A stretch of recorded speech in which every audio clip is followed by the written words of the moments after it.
Hello everyone, welcome to Dexter Cam. आज हम लोग बात करने जा रहे हैं एरोमेटिक हाइड्रोकार्बन्स के बारे में। एरोमेटिक हाइड्रोकार्बन्स के बारे में जो हम लोग बात कर रहे हैं तो बेसिकली हम लोग बात करेंगे बेंजीन और उसके डेरिवेटिव्स के बारे में और इलेक्ट्रोफिलिक एरोमेटिक सब्स्टिट्यूशन के बारे में। तो ये थोड़ा सा डिटेल टॉपिक है। आईआईटी आजकल बहुत ज्यादा क्वेश्चन पूछ रहा है एरोमेटिक सब्स्टिट्यूशन से रिलेटेड। कई सारे सवाल आए हुए हैं मेंस में भी और एडवांस में भी, तो इसे जरा ढंग से देखना। हम लोग बहुत माइन्यूट बात करने वाले हैं, डिटेल बात करने वाले हैं, और मैं कुछ बातें ऐसी बताऊंगा जो तुमने नहीं सुनी होंगी। अगर तुम पूरा वीडियो देखोगे बैठ के तो तुम कमेंट करके जरूर बता देना कि सर हाँ ये बात तो नहीं सुनी थी। इसे हम लोग डिस्कस कर लेते हैं बढ़िया से, है ना। तो वो बात हम लोग करते हुए चलेंगे, तो आराम से इसे देखते हुए चलते हैं। तो बेंजीन और उसके डेरिवेटिव्स की बात करें तो बेंजीन के बारे में अगर हम लिखें तो बेंजीन के बारे में क्या लिख सकते हैं कि बेंजीन जो है हमारी, ये है, इसे हम बेंजीन कहते हैं। ये क्या है? ये बेंजीन है। बेंजीन जो है ये स्टेबल मॉलिक्यूल है, एरोमेटिक है, स्टेबल है और कैसा है? एरोमेटिक है। लेकिन इसमें कोई नेचुरल एरोमा तो है नहीं। और ये क्या करती है? It generally gives electrophilic aromatic substitution reaction. Generally give electrophilic aromatic substitution reaction कैसे देती है? तो इसके लिए सबसे पहले जो हम लोग देख लेते हैं, पहले तो बेंजीन बना ही ले यार, पहले बेंजीन बना ले फिर उसके बाद सब्स्टिट्यूशन करा देते हैं ना। पहले बेंजीन बना दे फिर उसके सब्स्टिट्यूशन करा लेते हैं। तो बेंजीन के लिए लिख लेते हैं पहले methods of preparation. Methods of preparation में पहला लिख लेते हैं डी कार्बोक्सिलेशन। डी कार्बोक्सिलेशन में क्या होगा? डी का मतलब है रिमूवल और कार्बोक्सिलेशन का मतलब है CO2। डी का मतलब क्या होता है? डी का मतलब होता है रिमूवल और कार्बोक्सिलेशन का मतलब है CO2। तो CO2 को रिमूव करना है, कैसे करेंगे? हम लोग हाइड्रोकार्बन्स में भी ये काम करते हुए आ रहे हैं। तो अगर हमने बेंजोइक एसिड ले लिया और इसकी रिएक्शन किससे करा दें? सोडा लाइम से करा दें, NaOH और CaO से। सोडा लाइम से करा दें तो इसे क्या कहते हैं? इसे सोडा लाइम कहते हैं। सोडा लाइम से करा दें तो इससे क्या बन जाएगी? इससे बेंजीन बन जाएगी प्लस Na2CO3 बन जाएगा, ठीक, और प्लस वाटर बन जाएगा, ठीक। तो ये डी कार्बोक्सिलेशन है जिससे हम बेंजीन बना सकते हैं। सिंपल है, एक एक लाइन की रिएक्शन है, फटाफट इन्हें कर लेते हैं और इन्हें खत्म करते हैं करके। कोई मैकेनिज्म की खास इसमें जरूरत नहीं है। दूसरा तरीका, अगर हम दूसरे तरीके की बात करें तो फ्रॉम रिडक्शन। रिडक्शन कैसे करते हैं? रिडक्शन करने के लिए हम क्या करें? यहां पे फिनॉल ले लेते हैं और इसकी रिएक्शन जिंक डस्ट से करा देते हैं। जिंक डस्ट से अगर रिएक्शन करा दें तो इससे बेंजीन बन जाएगी और ZNO बनेगा। ध्यान रखना, अगर रिएक्शन H2PT से करा दिया, H2PT से करा दिया तो रिडक्शन कराते समय साइक्लोहेक्सेनॉल बन जाएगी, बेंजीन नहीं बनेगी, ठीक है। तो जिंक डस्ट से रिडक्शन कराते हैं, H2PT से नहीं कराते हैं। बात समझ में आनी चाहिए आराम से, कोई इसमें दिक्कत नहीं आनी चाहिए। अगला मेथड जो आईआईटी ने पूछा भी लगातार 2 बारी कि फ्रॉम बेंजीन सल्फोनिक एसिड से अगर हम कैसे बनाएं। तो बेंजीन सल्फोनिक एसिड से हम कैसे बनाएं? बेंजीन सल्फोनिक एसिड में क्या करें कि हम बेंजीन ले लें, बेंजीन सल्फोनिक एसिड ले लें और इसकी रिएक्शन किससे कराएं?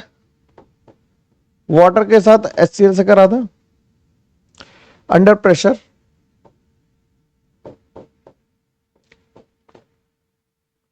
तो इससे बेंजीन बन जाएगी आसानी से। अगला तरीका जो हम लोगों को लिखना है वो बेंजीन डायजोनियम क्लोराइड से लिखना है। अगला तरीका बेंजीन डायजोनियम क्लोराइड है, तो बेंजीन डायजोनियम क्लोराइड बना लेते हैं। तो पहले एक हेडिंग लिख लेते हैं, फॉर्मेशन ऑफ, सब्सिडरी हेडिंग लिख लेते हैं, formation of benzene diazonium chloride, formation of benzene diazonium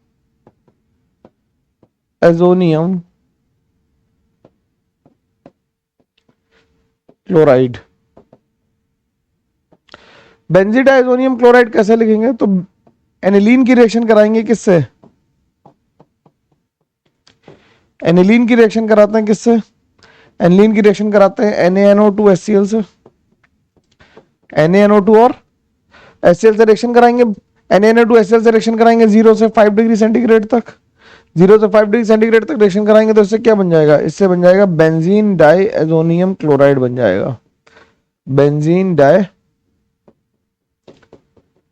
azonium chloride बन जाएगा।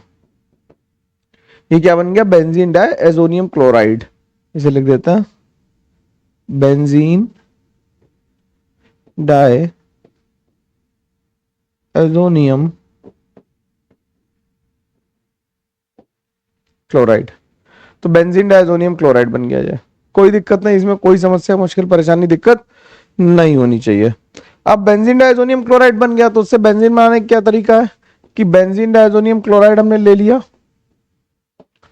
और यहां पे N2 प्लस और Cl माइनस आ गया। इसकी रिएक्शन रिड्यूसिंग एजेंट से कराते हैं, जिसे H3PO2 ले लेते हैं जिसमें एक पीएच बॉन्ड है, और ये रिएक्शन भी बहुत इंपॉर्टेंट है भाई, है ना, वेरी इंपॉर्टेंट लिख देता हूं इस पर, ये बहुत इंपॉर्टेंट है। ठीक, इसकी जरूरत पड़ती रहेगी तुम्हें आगे भी। ठीक है, तो ये कुछ 4-5 तरीके से हमने क्या बनाया, हमने बेंजीन बनाने की कोशिश की। और बेंजीन बनाने का एक और तरीका लिख सकते हो तुम, अगर तुम लिखना चाहो नंबर फ्रॉम एस्टाइलिन, फ्रॉम इथाइन लिख दें या एस्टाइलिन लिख दें। इथाइन से कैसे बनाएंगे, ये तो रिएक्शन याद आ रही होगी, एल्काइन वाली है। इसे रेड हॉट आयरन ट्यूब में ले लेंगे, रेड हॉट आयरन ट्यूब में पास करेंगे इससे, तो इससे क्या बन जाएगी, इससे बेंजीन बन जाएगी। इससे क्या बन जाएगी, बेंजीन बन जाएगी। रेड हॉट आयरन ट्यूब में पास करने से इससे क्या बन जाएगी, बेंजीन बन जाएगी। कोई दिक्कत नहीं, कोई मुश्किल समस्या परेशानी इसमें नहीं आनी चाहिए किसी को भी, किसी भी तरह की। ठीक है, अब हम लोग बेंजीन जब बना चुके हैं तो हम लोग क्या करेंगे, बेंजीन के मेथड ऑफ प्रिपरेशन छोटे थे, कम थे, छोटा सा चैप्टर लेकिन इंपॉर्टेंट बहुत है ना, इसका वेटेज बहुत है। और यार बिल्कुल मतलब बकवास करने का समय नहीं मेरे पास, मैं कुछ मेरे से कहोगे तो मैं तांडव स्तोत्र सुना सकता हूं बस। ठीक है, चलो, तो ये क्या होगा, ये मेथड ऑफ प्रिपरेशन हो गई। अब बात करते हैं हम लोग एरोमेटिक इलेक्ट्रोफिलिक सब्स्टिट्यूशन के बारे में बात करते हैं। एरोमेटिक इलेक्ट्रोफिलिक सब्स्टिट्यूशन में हम लोग कैसे इसे देखेंगे, इसके लिए थोड़ी सी कहानी पढ़ लेते हैं कि ES जो है, इसे हम लोग एरोमेटिक इलेक्ट्रोफिलिक सब्स्टिट्यूशन को हम लोग जनरली जब हम लोग अपनी लैंग्वेज में लिखते हैं स्लैंग्स में तो EAS लिख देते हैं, इलेक्ट्रोफिलिक एरोमेटिक सब्स्टिट्यूशन कहते हैं, जबकि कहना चाहिए एरोमेटिक इलेक्ट्रोफिलिक सब्स्टिट्यूशन। ठीक है, तो ES में क्या होता है, ES न्यूक्लियोफिलिक सब्स्टिट्यूशन से कैसे अलग होती है, क्योंकि न्यूक्लियोफिलिक सब्स्टिट्यूशन कराने के तरीके हमारे पास काफी सारे थे। न्यूक्लियोफिलिक सब्स्टिट्यूशन कराने के लिए हमारे पास SN1, SN2, SNAR, SNNGP, SN, यही बहुत सारी रिएक्शन थी, लेकिन SN जो हमारी S हम लोग कर रहे हैं, E कर रहे हैं, मतलब इलेक्ट्रोफिलिक एरोमेटिक सब्स्टिट्यूशन कर रहे हैं, इसमें केवल एक ही तरीका है। ठीक है, किसी एक सबस्ट्रेट के लिए तो लिखा हुआ है EAS are unlike electrophilic substitution in that the majority proceeds by just one mechanism with respect to the substrate. In this mechanism, which we call Arrhenius-Mein mechanism, the electrophile attacks the first step to give the rise of a positively charged intermediate called Arrhenius-Mein, and the leaving group departs in the second step.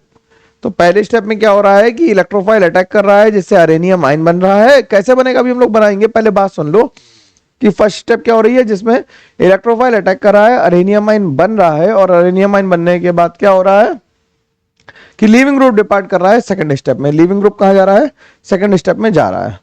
और mechanism जो होती है उसे हम SE1 कहते हैं। क्या कहते हैं, SE1 मैकेनिज्म कहते हैं, जो बिल्कुल जैसी कैसी होती है SN1 की तरह है, लेकिन थोड़ा सा डिफरेंस है। SN1 की तरह इसलिए है क्योंकि क्या हो रहा है कि SN1 में भी कार्बोकैटायन बनता है, इसमें भी कार्बोकैटायन बनेगा, लेकिन जो इसमें कार्बोकैटायन बन रहा है उसे अरेनियम आयन कह रहे हैं, कार्बोकैटायन नहीं कह रहे हैं।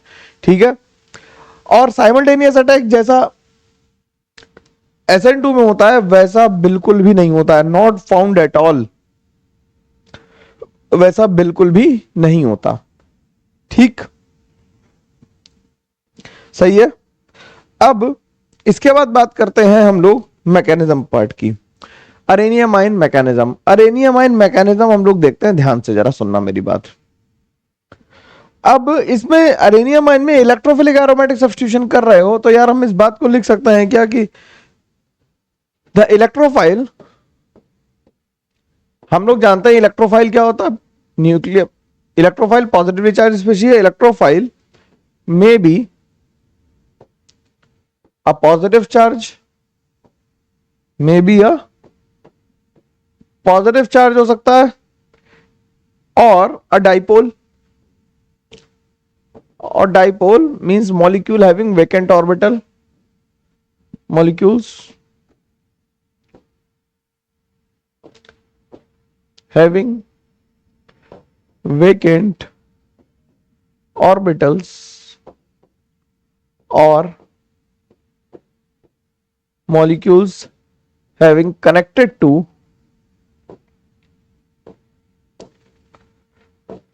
more electronegative element, more electronegative element with pi bonds। तो मैंने इलेक्ट्रोफाइल सारी तरह के लिख दी, या तो पॉजिटिवली चार्ज होगा, या फिर उसके पास वेकेंट ऑर्बिटल होगा, या फिर ऐसा कोई जिसमें ऑक्टेट तो कंप्लीट हो रहा होगा या सुपर ऑक्टेट भी होगा, लेकिन वो पाई बॉन्ड से किसी मोर इलेक्ट्रोनेगेटिव एलिमेंट से कनेक्टेड होगा। देखो यार, तुम लोगों की जिम्मेदारी बस इतनी है कि हम लोगों को इस बार थोड़ा सा पुश करना पड़ेगा। कंटेंट अब रोज आएगा, मैं कह रहा हूं रोज आएगा, कुछ ना कुछ 2025 के पीवाईक्यूज भी शुरू कर दिए हैं, ठीक है। तो वो तो आता रहेगा, उसकी टेंशन मत लो, है ना, लेकिन इसे कंप्लीट करना है ढंग से, ठीक। तो electronegative elements with pi bond आ गए। तो इसे अगर हम रिएक्शन को मैकेनिज्म लिखने की कोशिश करें तो क्या करें कि हम इसे यहां पे एक्स लिख दिया, इसकी रिएक्शन वाई प्लस से कराई। वाई प्लस जो है हमारा क्या है, वाई प्लस हमारा इलेक्ट्रोफाइल है। अब यार जब तुम अटैक करा रहे हो तो होगा क्या कि बेंजीन एज ए न्यूक्लियोफाइल इस पे अटैक करेगी, बेंजीन एज ए न्यूक्लियोफाइल इस पे अटैक करेगी। जब benzene as a nucleophile attack करेगी बच्चा, तो ये बात समझने की कोशिश करना कि बेंजीन को अपनी एरोमेटिसिटी ब्रेक करनी पड़ेगी। बेंजीन जब एज एन इलेक्ट्रोफाइल अटैक करेगी, न्यूक्लियोफाइल अटैक करेगी, तो बेंजीन को अपनी एरोमेटिसिटी ब्रेक करनी पड़ेगी। जब बेंजीन को अपनी एरोमेटिसिटी ब्रेक करनी पड़ेगी तो ये स्टेप हो जाएगी स्लो स्टेप। ये कैसी हो जाएगी, स्लो स्टेप हो जाएगी। तो क्या हुआ, यहां पे x लगा और अभी हमने फिलहाल क्या मान लिया, यहीं पे कुछ y लग गया आके, ठीक। यहां पे कैटाइन आ गया,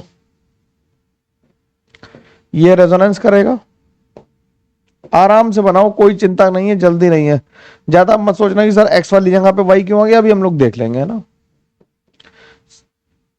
ये रेजोनेंस करेगा,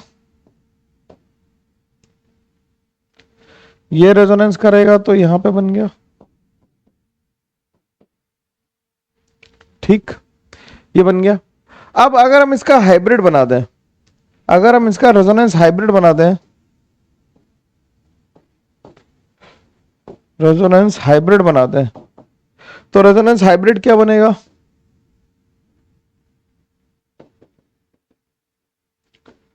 यहां पे आ जाएगा प्लस, और यहां पे एक्स और वाई, जहां जहां तक डबल बॉन्ड गया था बस वहीं पे लगाया हमने, बाकी को छोड़ दिया। This ion is called Wheland intermediate, this hybrid is called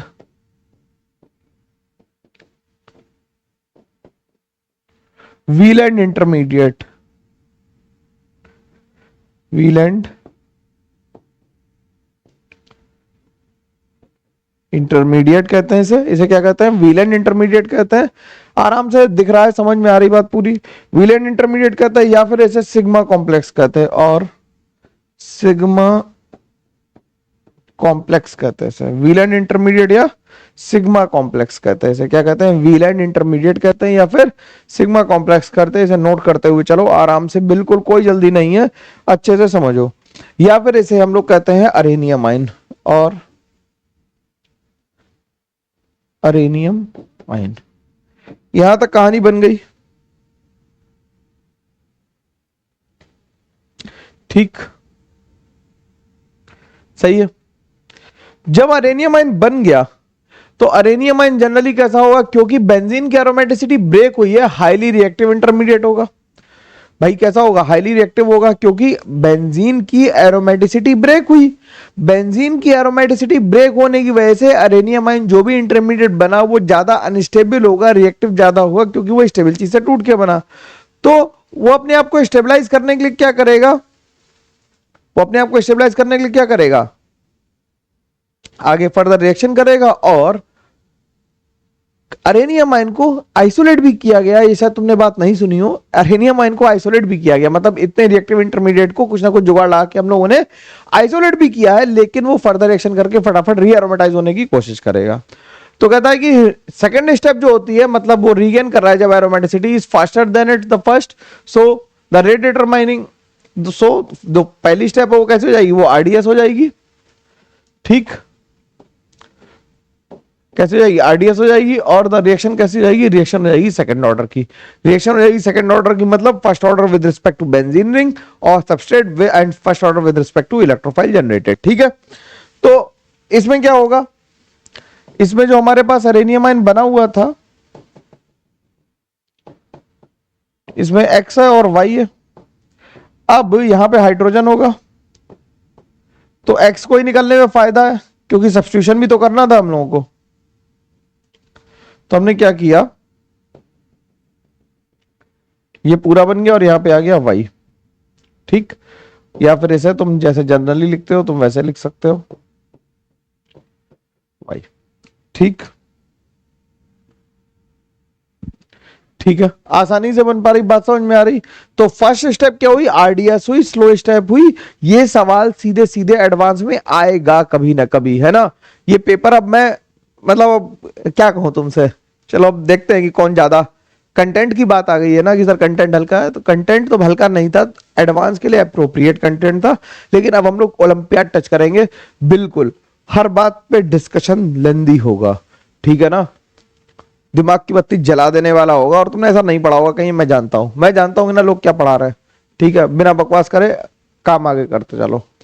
ठीक, आगे बात करते हैं। बस यही है दिक्कत की यार कि तुम लोग शेयर नहीं करते हो शेयर कर दो तो थोड़ा मेरे को ही इंतु आ जाए यार, है ना। मतलब मैं देख रहा हूँ ऑलमोस्ट 500 वीडियो मैंने डाल रखे हैं, उतने इंटू 100 के हिसाब से सब्सक्राइबर भी नहीं हो रहा है। फिर मतलब लगता है कि यार मैं डाल रहा हूँ, फिर सोचता हूँ कि डालता रहूंगा, कोई ना कोई तो पढ़ ही रहा है यार, है ना। और लोग कभी ना कभी इस बात को समझ पाएंगे कि केवल हंसने से, गाना गाने से, एंटरटेनमेंट करने से सिलेक्शन नहीं होगा। मैं एंटरटेनर नहीं हूं, ये बात ध्यान रखो। मैं कोर टीचर हूं, पढ़ाऊंगा। Entertainment we will find in the chemistry itself, है ना। We enjoy chemistry. हमें इंटरटेन होने के लिए गाने या जोक्स की जरूरत नहीं है, ठीक है। हम लोग इसी से एंटरटेन होंगे और इसी को पढ़ के ही सब कुछ सीखेंगे। जबरदस्ती के मतलब मैं क्या कहूं, मतलब छोड़ देते हैं चलो इस बात को ना, आगे बढ़ते हैं, आगे बढ़ते हैं, आगे बढ़ते हैं। तो अगर हम कोई लिख लें कि जैसे अगर हम रिएक्शन लिख लें कि यहां पे मान लो कोई कंपाउंड एक्स लगा था और ये वाई जेड टाइप का कोई कंपाउंड था जिससे हमने क्या किया, सब्स्टिट्यूशन कराना था। तो यहां पे क्या हुआ कि ये अरेनियम आयन बना इस तरह का, यहां पे आ गया एक्स, यहां पे आ गया वाई और जेड माइनस यहीं पे रहेगा। तो जो जेड माइनस होगा, मतलब अभी तो जेड माइनस टूट ही रहा है इससे, और इस पर डेल्टा पॉजिटिव था तो वो तो सरेंडर हो गया, और जेड माइनस पे ऐसा ला दो डेल्टा नेगेटिव। ठीक, फिर ये आगे टूट के चला गया, तो यहाँ पे आ गया क्या, यहाँ पे आ गया प्लस एक्स और वाई हो गया और जेड माइनस अलग हो गया। फिर जेड माइनस ने क्या किया, यहां से एच उठा लिया और यहां से एक्स को निकाल दिया, तो वाई सब्स्टिट्यूट हो गया, तो वाई सब्स्टिट्यूट हो गया। ठीक है, अब अरेनियम आयन मैकेनिज्म हो रही है, इसके एविडेंस क्या है। इसके एविडेंस मेनली 2 है। ये बात बहुत कठिन बोलने जा रहा हूं, ध्यान से सुनना मेरी बात।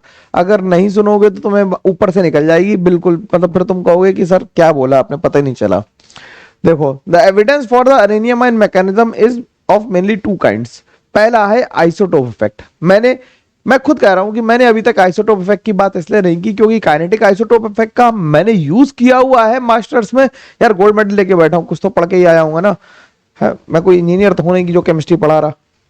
ठीक, तो आइसोटोप इफेक्ट में क्या करते हैं, हमने एक्सपेरिमेंट किए कि हम लोग हाइड्रोजन को ड्यूटेरियम से रिप्लेस कर देते हैं। जनरली हाइड्रोजन आइसोटोप इफेक्ट के लिए हम लोग क्या करते हैं, हाइड्रोजन को ड्यूटेरियम से रिप्लेस कर देते हैं और फिर रिएक्शन का रेट चेक करते हैं। हम जानते हैं CH और CD बॉन्ड में CD बॉन्ड स्ट्रांग होता है और CH बॉन्ड होता है वीक। तो अगर रेट में फर्क आ रहा है, रेट में फर्क, मेरी बात ध्यान सुनना, अगर रेट में फर्क आ रहा है तो इसका मतलब यह है कि CH और CD बॉन्ड या दोनों में से कोई भी बॉन्ड जो टूट रहा है वो RDS में टूट रहा है। तो उसके केस में हम कहते हैं कि KH/KD is not equals to 1। ये ज्यादा भी हो सकता है, कम भी हो सकता है। लेकिन अगर रेट में फर्क नहीं आ रहा है, दो बातें हैं भाई, या तो रेट में फर्क आएगा या नहीं आएगा। अगर आया तो CH या CD बॉन्ड टूट रहा है किसमें, रेट डिटरमाइनिंग स्टेप में, तभी फर्क आ रहा है, काइनेटिक्स चेंज हो रही है। लेकिन अगर फर्क नहीं आ रहा है रेट में, क्योंकि हम लोग तो रेट स्टडी करेंगे ना, हम लोग ये थोड़ी देख पाएंगे रिएक्शन के अंदर घुस के ही कौन पहले टूटा। हम लोग तो काइनेटिक्स रेट लॉ देखेंगे, हम तो ग्राफ बनाएंगे और ग्राफ से ये जज करेंगे कि कौन पहले टूटा होगा कौन बाद में टूटा होगा। तो अगर KH और KD सेम आ गए, यानी कि CH और CD बॉन्ड को तोड़ने से कोई फर्क नहीं पड़ रहा है, इसका मतलब वो बॉन्ड कब टूट रहा होगा, वो बॉन्ड टूट रहा होगा फास्ट स्टेप में। ठीक है, तो दो केस हो गए। कैसा कि एक में क्या हुआ कि एक में CH बॉन्ड और CD बॉन्ड अगर टूटने से रेट में फर्क आ रहा है तो we will say the kinetic isotope effect will be observed. ठीक है, KH और KD लगाने से अगर रेट में फर्क आ रहा है तो हम कहेंगे primary kinetic isotope effect is observed. ठीक, और अगर नहीं आ रहा है तो हम कहेंगे कि isotope effect is not observe, क्योंकि KH और KD में सेम वैल्यू आई है। तो हम कहेंगे CH या CD बॉन्ड जो टूट रहा होगा वो फास्ट स्टेप में टूट रहा होगा, स्लो स्टेप में नहीं टूट रहा होगा। ठीक है, am I very clear in this? ठीक, तो आइसोटोप इफेक्ट क्या कहता है, if hydrogen ion departs before the arrival of the electrophile SE1 or the arrival or departure are simultaneous, then there should be a substantial isotope effect। isotope effect का मतलब क्या है कि हाइड्रोजन आयन जो टूट रहा है वो कैसे टूट रहा है कि अराइवल ऑफ इलेक्ट्रोफाइल से पहले टूट रहा है तो वो स्लोली टूट रहा होगा। ठीक है, ड्यूटेटेड substrate should undergo substitution more slowly then non ड्यूटेटेड compounds, क्योंकि CD बॉन्ड कैसा है, स्ट्रॉन्ग है, CD बॉन्ड स्ट्रॉन्ग है, ऐसा होना चाहिए। मैं ये नहीं कह रहा हूं कि होगा ऐसा। इन case of CH bond it should be broken in RDS। ठीक, अगर ऐसा होता तो CH बॉन्ड को कैसे टूटना चाहिए था, RDS में टूटना चाहिए था। लेकिन मैं कह रहा हूं कि अरेनियम आयन के केस में ये जो बात लिखी हुई है, ये इंपॉर्टेंट बात लिखी हुई है कि अरेनियम आयन के केस में CH bond is not broken in RDS। हम लोगों को पता है कि ये RDS में नहीं टूटता है। हम लोगों ने पहले देखा कि CH बॉन्ड जो टूट रहा है, अगर तुम लास्ट स्लाइड में देखोगे जाके तो देखो CH बॉन्ड कहां टूट रहा है, ये वाला है CH बॉन्ड। ये कब टूट रहा है, ये तो फास्ट स्टेप में टूट रहा है ना, और स्लो स्टेप तो ये थी, ये RDS थी RDS। तो RDS में नहीं टूटा, किसमें टूटा, फास्ट स्टेप में टूटा, इसलिए काइनेटिक आइसोटोप इफेक्ट ऑब्जर्व नहीं होता है इन जनरल। हर रिएक्शन में नहीं, लेकिन in general kinetic isotope effect observe नहीं होगा किसमें, जब हम लोग अरेनियम आयन मैकेनिज्म करने जा रहे होंगे। आई होप मेरी बात समझ में आई। ठीक है, अगर हम इसे समराइज करने की कोशिश करें, अगर हम समराइज करने की कोशिश करें, जो लिखा था इसे समराइज कर देता है। समराइज कर देते हैं कैसे, जो स्टेप 1 है हमारी, स्टेप 1 में क्या हो रहा है, ARH है, अरेनियम मतलब एराइल, क्या कहते हैं, ARH मतलब एराइल ग्रुप है और हाइड्रोजन यानी बेंजीन है। इसमें Y+ की रिएक्शन की। ठीक, तो ये K1/K-1 जो आया उससे AR/Y और Y बन गया, तो H और Y बन गया, सॉरी H और Y बन गया। हम ऐसा X लगा रहे तो X लगा दिया। ठीक, और स्टेप 2 में हमने जो लिखा वो AR+ जो था वो H और Y से, K2 से क्या हुआ, AR/Y बन गया और H+ निकल गया। ठीक, तो ये कहना चाह रहे हैं ये स्टेप कैसी है, ये स्लो है और ये फास्ट है। तो फास्ट है तो इसमें जो H+ है वो फास्ट स्टेप में निकल रहा है, इसलिए कोई समस्या आने वाली नहीं है। ठीक है, तो no kinetic isotope effect is observe लिख देते हैं। सिंस, फिर से मैं लिख दे रहा हूं, since the CH bond is broken in step 2, which is fast step, no kinetic isotope effect is observed. No kinetic isotope effect is observed. मेरी बात समझ में आ गई होगी। तो इसके लिए अगर हम KH/KD लिखेंगे तो वो इक्वल टू 1 आ जाएगा। KH/KD क्या आ जाएगा? इक्वल टू 1 आ जाएगा। ये बातें तुमने नहीं पढ़ी होंगी और कहीं मिलेंगी भी नहीं पढ़ने, कोई पढ़ाएगा ही नहीं, ठीक है ना। अब बात करते हैं, अब आगे बात करते हैं और बात करते हैं isolation of arenium ion intermediate. Isolation of arenium ion intermediate हमें कैसे करना है? तो हमने क्या करा, इसके लिए हमने मेसेटाइलिन ले ली। मेसेटाइलिन ले ली।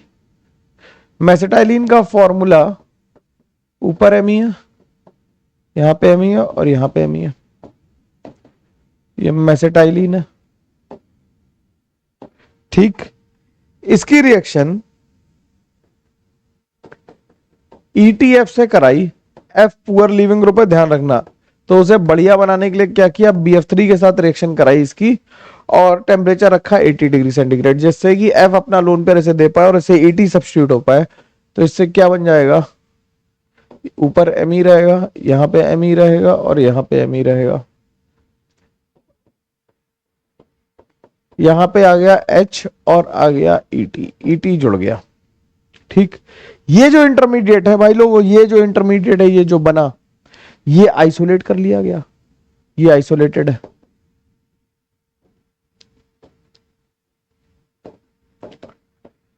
आइसोलेटेड मतलब इसे हम लोगों ने आइसोलेट किया, ठीक। और हमारे पास क्या था, हमारे पास यहां पे बचा था BF4 माइनस। BF4 माइनस क्या करेगा, इस H को लेगा और इधर घुमा देगा। तो फाइनली क्या बन जाएगा, यहां बन गया Me, यहां लग गया ET, यहां लग गया Me और यहां लग गया Me, ठीक। आसानी से बना है।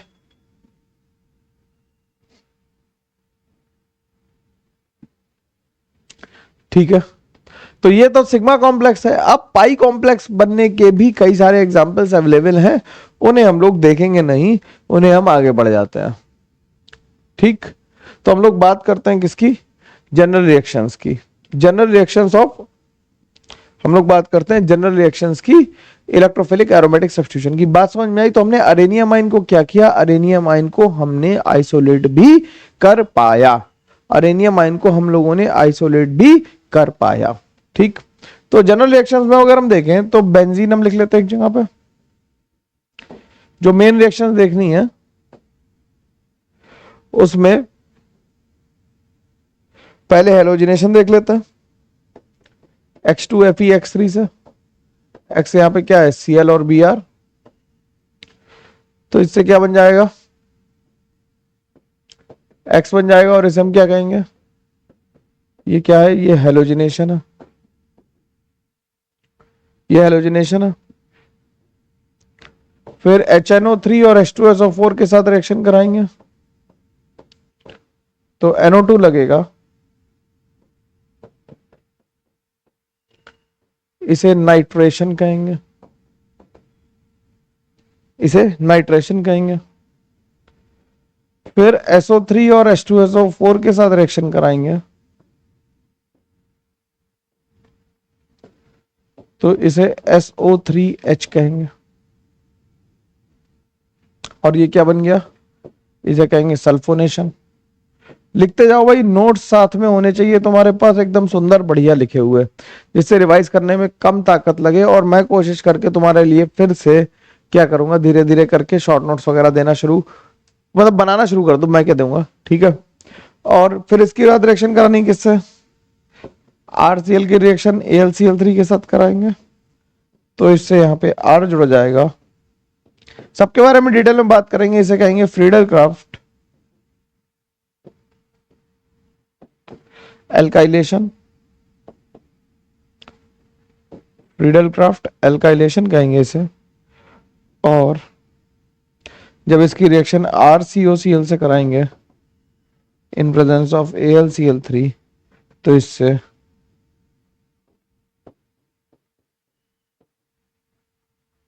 COCl बन जाएगा और इसे कहेंगे फ्रीडल क्राफ्ट एसाइलेशन।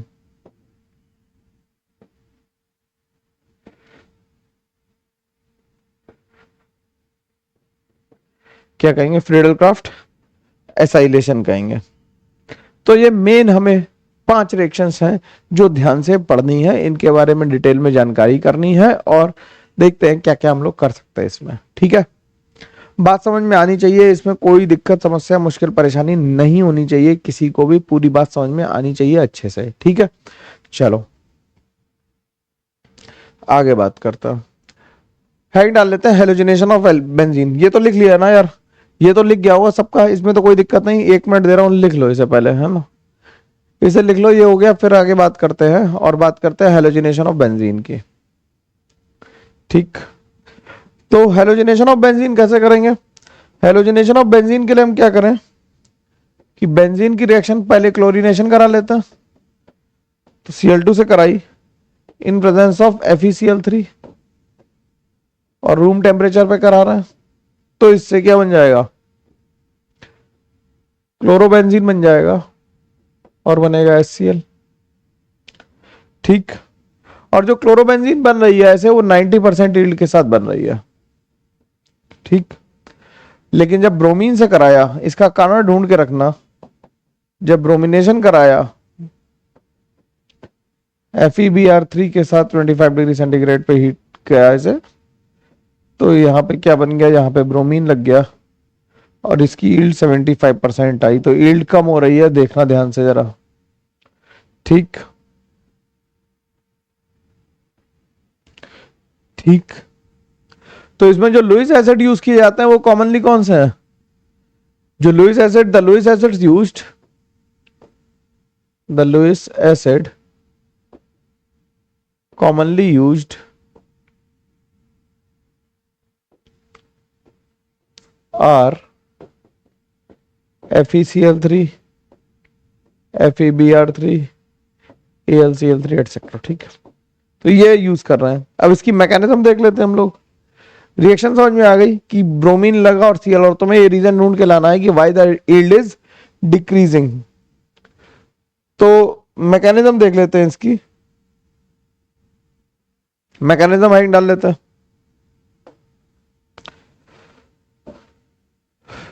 मैकेनिज्म देखो भाई, मैकेनिज्म कैसे होगी? जो Br था, अगर हम ब्रोमिनेशन के लिए लिखे तो Br था, ये FeBr3 के साथ रिएक्शन करेगा। Br के पास लोन पेयर और Fe के पास वेकेंट डी ऑर्बिटल है, तो इससे क्या बन जाएगा? इससे बन जाएगा Br पे प्लस आ जाएगा और FeBr3 माइनस आ जाएगा। अब ये Br तो इधर टूट जाएगा, क्यों? क्योंकि Br प्लस बन गया, ब्रोमीनियम आयन बन गया ये,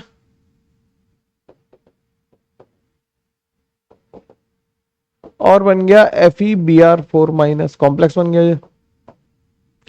तो जो Br प्लस बना वो क्या बन गया? Br प्लस हमारा बन गया क्या? इंटरमीडिएट इलेक्ट्रोफाइल बन गया। बेंजीन पे Br प्लस जब रिएक्ट करने आया तो इसने इस पर अटैक किया। ये काम फिर से मैं लिख दे रहा हूं, स्लो हुआ। यहां पे प्लस आया, यहां पे H लग गया और Br लग गया। ये रेजोनेंस करेगा,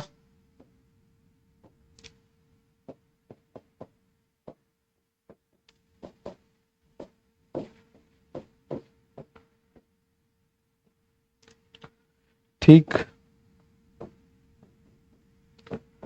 यहाँ पे H और Br आ गया। इसका अगर इंटरमीडिएट बनाना चाहे तो अरेनियम आयन इंटरमीडिएट हम कैसा बना देंगे? यहाँ पे H और Br आ गया। फिर जो FeBr3 Br4 माइनस था, FeBr4 जो माइनस था वो इस H प्लस को लेके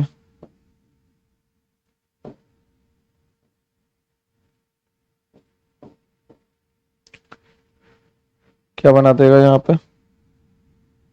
पे बेंजीन के साथ Br लग जाएगा और HBr मुक्त हो जाएगा और FeBr3 बन जाएगा।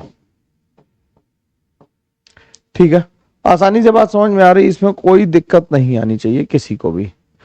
तो ये ब्रोमिनेशन हो गया। सेम तरीके से हम लोग बिल्कुल क्या कर लेंगे, सेम तरीके से हम लोग क्लोरीनेशन भी कर लेंगे, सेम तरीके से हम लोग क्लोरीनेशन भी कर लेंगे।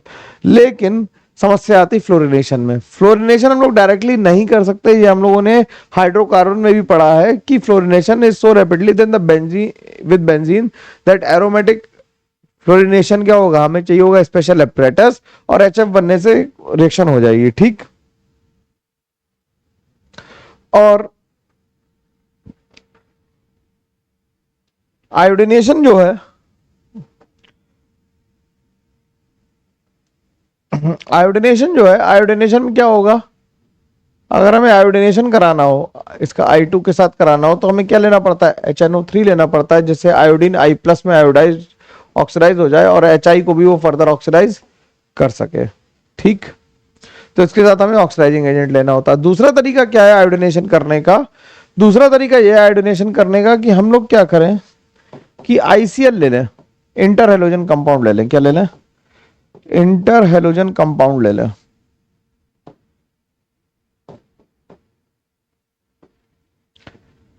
और उनकी रिएक्शन AlCl3 से करा दें, तो इससे भी I प्लस जनरेट हो जाएगा और यहाँ पे HCl और AlCl3 फिर से रिकवर हो जाएगा।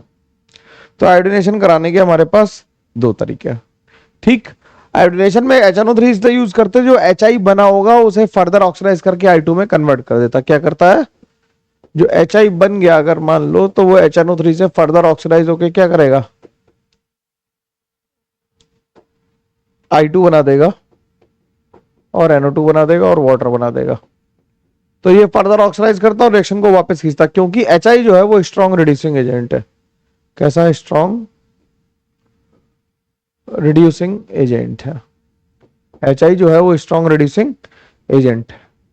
ठीक है, बात समझ में आ रही इतनी, यहां तक क्लियर हो गया भाई। तो हाइलोजिनेशन हम लोग इस तरह से करेंगे, फ्लोरिनेशन करने के तरीके देख लेंगे, फ्लोरिनेशन भी कर लेंगे, लेकिन बात यहां तक क्लियर समझ में आनी चाहिए आसानी से, इसमें कोई परेशानी नहीं होनी चाहिए किसी को भी। ठीक है, चलो भाई आगे बात कर सकते हैं। तो हेलोजिनेशन कंप्लीट हो गया अपना, आगे बात करता हैं। हेलोजिनेशन के बाद जो हमें बात करनी है, अब हमें बात करनी है, अगली बात करते हैं नाइट्रेशन की।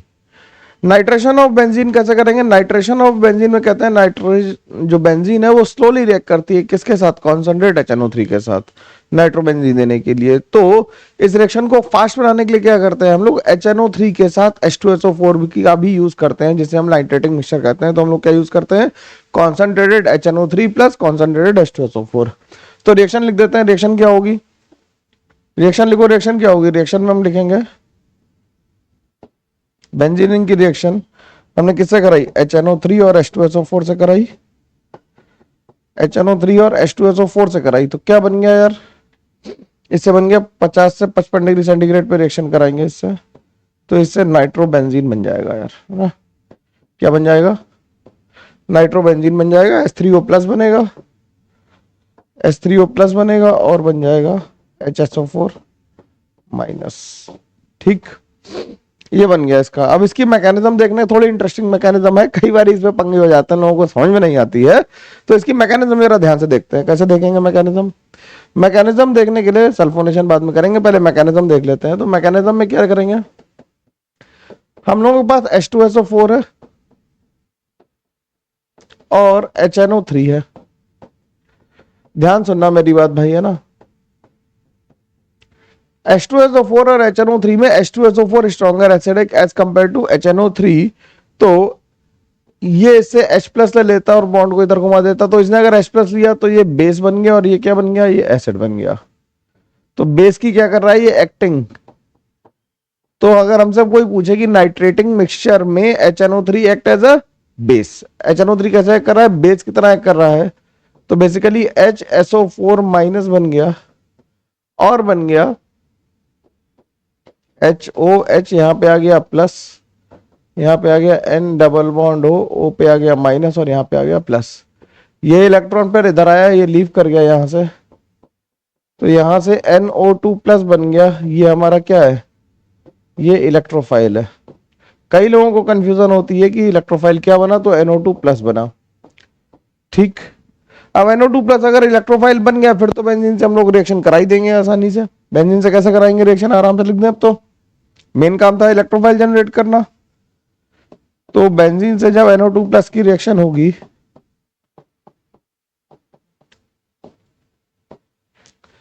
तो क्या बन जाएगा, ये यहां पे आ जाएगा NO2+, यहां पे प्लस आ जाएगा, ये रेजोनेंस करेगा, ये रेजोनेंस करेगा,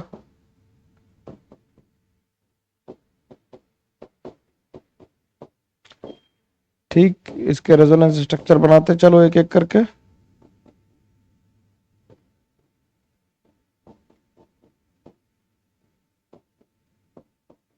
ठीक, और इसका हाइब्रिड अगर हम बना देंगे तो कैसा बन जाएगा हाइब्रिड, अरेनियम आइन अगर हम बनाएंगे तो फिर से ये हाइब्रिड बन जाएगा, इसका आसानी से बन पा रहा है। अब क्या करेंगे, अब वाटर से क्या करेगा, वाटर से H+ ले लेगा, दो जगह प्लस लगा दिए, गड़बड़ कर दी। ठीक, तो क्या बन गया इससे, NO2 बन गई। क्या बन गया, NO2 बन गई।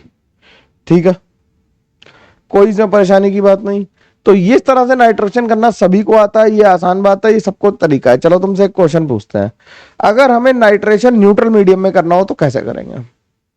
अगर हमें नाइट्रेशन न्यूट्रल मीडियम में करना हो तो भाई कैसे करोगे, कमेंट करके बताओ। तुम पढ़ के तो बहुत रखा है, कमेंट करके बताओ कि नाइट्रेशन न्यूट्रल मीडियम में कैसे करते हैं। नोट्स देख के बताओ, ढूंढ के बताओ यार, ढूंढ के बताओ, कोई दिक्कत नहीं है। नाइट्रेशन न्यूट्रल मीडियम में करने के लिए अगर हम कहते हैं कि हम क्या करें, N2O5 इन CCl4 ले लें,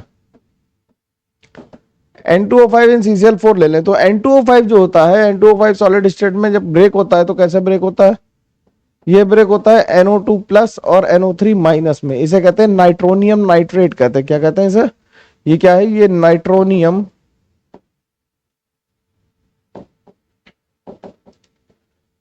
नाइट्रेट है, ये नाइट्रोनियम नाइट्रेट है, तो इसमें बन गया। या फिर अगर हमें केवल HNO3 से करना हो, ये तो हो गया न्यूट्रल मीडियम में, लेकिन अगर केवल HNO3 से करना हो, कॉन्सेंट्रेट HNO3 ले लें, तो इससे NO2+, NO2, NO3- और H2O बन जाएगा। तो यहां से भी हम लोग नाइट्रेशन कर सकते हैं। NO2+ बन गया तो सेम मैकेनिज्म रिपीट हो जाएगी। ठीक है, अब अगर हमसे कोई कहे कि बेसिक मीडियम में हमें, एल्कलाइन मीडियम में हमें नाइट्रेशन कराना है, एल्कलाइन मीडियम में नाइट्रेशन कराना है, यार देखो बवाल की बात तो है कि तुमने तो नाइट्रेशन केवल एसिडिक मीडियम में पढ़ा। कमेंट करके बताओगे एल्कलाइन मीडियम में नाइट्रेशन पढ़ा है क्या हम लोगों ने, कभी पढ़ा हो तो बताओ। अगर हमें एल्कलाइन मीडियम में नाइट्रेशन कराना है तो हम कहेंगे क्या कि ETONO2 ले ले, मान लो क्या ले ले, ETONO2 ले लो। ठीक, तो लिख दे is used to carry out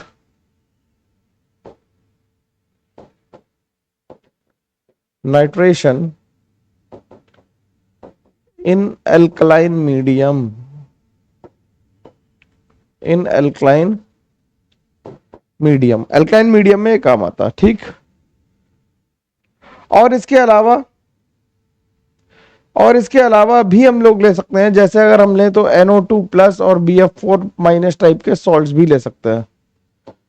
NO2 BF4- type के salts can also be used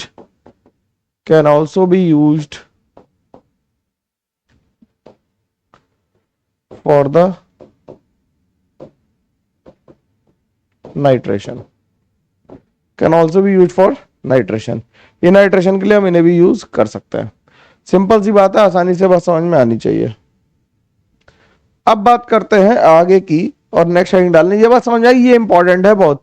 यार देखो मैं भौकाल नहीं बना रहा हूं, लेकिन हाँ ये बात है कि ये इंपॉर्टेंट है और ये लोगों को नहीं पता होता जनरली, और यहाँ पे गड़बड़ हो जाती है। एडवांस का मतलब है, अब जब एडवांस में सवाल पूछा जाएगा तो कुछ हटके पूछा जाएगा। HNO3 डाल डाल के थक गए होंगे लोग, है ना, तो हटके पूछा जाएगा तो फिर इस तरह से आएगा।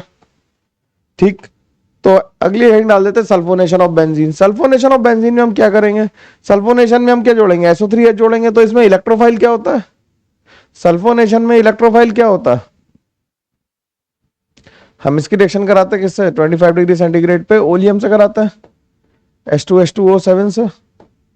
जैसे अगर लिखना चाहो इसे, ये इसका नाम क्या है? ओलियम है। और इसे लिखना चाहे तो ये H2SO4 और SO3 है। ठीक, तो इससे SO3H बन जाता। तो इसका इलेक्ट्रोफाइल क्या है? SO3H है क्या? तो इसमें जो इलेक्ट्रोफाइल है वो क्या है?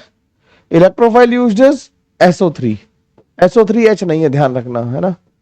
ये कॉमन मिस्टेक है जो लोग कर देते हैं, electrophile used is SO3, SO3H नहीं है, ध्यान रखना इस बात का है ना, SO3H नहीं है। ठीक, तो ये तो रिएक्शन लिख गई। अब सल्फोनेशन ऑफ बेंजीन अगर हम करेंगे तो हम क्या लिखेंगे? ट्वाइस H2SO4 जो था वो क्या बना दे? वो क्या बना दे? वो SO3 बना दे, HSO4 माइनस बना दे और बना दे H3O प्लस। तो जो SO3 है ये हमारी इलेक्ट्रोफाइल की तरह काम करेगी। कैसे करेगी? इसमें वेकेंट d ऑर्बिटल है और ये पाई बॉन्ड से कनेक्टेड भी है, तो इसे पॉजिटिव चार्ज होने की जरूरत नहीं, ये इलेक्ट्रोफाइल है। जब ये इलेक्ट्रोफाइल है तो क्या बन गया?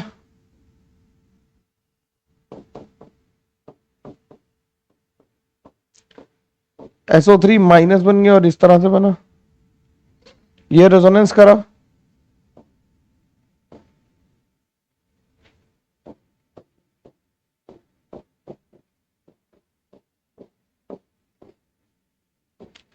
आराम से बात समझ में आ जानी चाहिए, इसमें कोई तकलीफ, मुश्किल, समस्या, परेशानी किसी को नहीं होनी चाहिए। फिर जो HSO4 माइनस है वो इस H प्लस को लेके क्या बना देगा? SO3 माइनस बन जाएगा और ये फर्दर H प्लस लेके SO3H में कन्वर्ट हो जाएगा। तो जनरली लोग इस बात में ही गलती कर देते हैं कि इसका इलेक्ट्रोफाइल क्या है, सल्फोनेशन का इलेक्ट्रोफाइल लिखते समय ही गड़बड़ कर देते हैं, बाद बाकी काम तो बाद में होता है।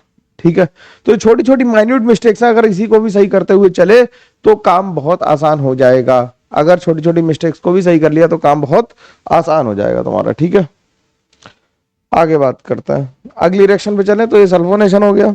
अब अगली 3 रिएक्शन हमने कर ली। अब आती है बात फ्रीडल क्राफ्ट एल्काइलेशन की। बात आती है किसकी? फ्रीडल क्राफ्ट एल्काइलेशन की। फ्रीडल क्राफ्ट एल्काइलेशन में क्या होगा कि हमने बेंजीन की रिएक्शन किससे करानी है?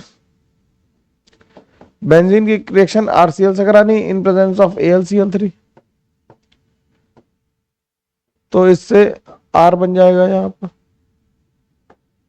ऊपर ही लिख देते हैं, बिल्कुल है ना, ये R बन जाएगा और HX बन जाएगा। सही। मैकेनिज्म कैसे लिखेंगे इसकी? तो मैकेनिज्म लिखने के लिए हम क्या करें? हम एक कंपाउंड ले लेते हैं, CH3 CH2 CH2 Cl ले लेता है। तो तुम्हें जो सिखाना है वो भी सिखाएंगे। हमने उम्मीद की थी क्या कि आंसर हमारा ये आना चाहिए, ये हमने याद कर रखा है। ये एक्सपेक्टेड प्रोडक्ट है,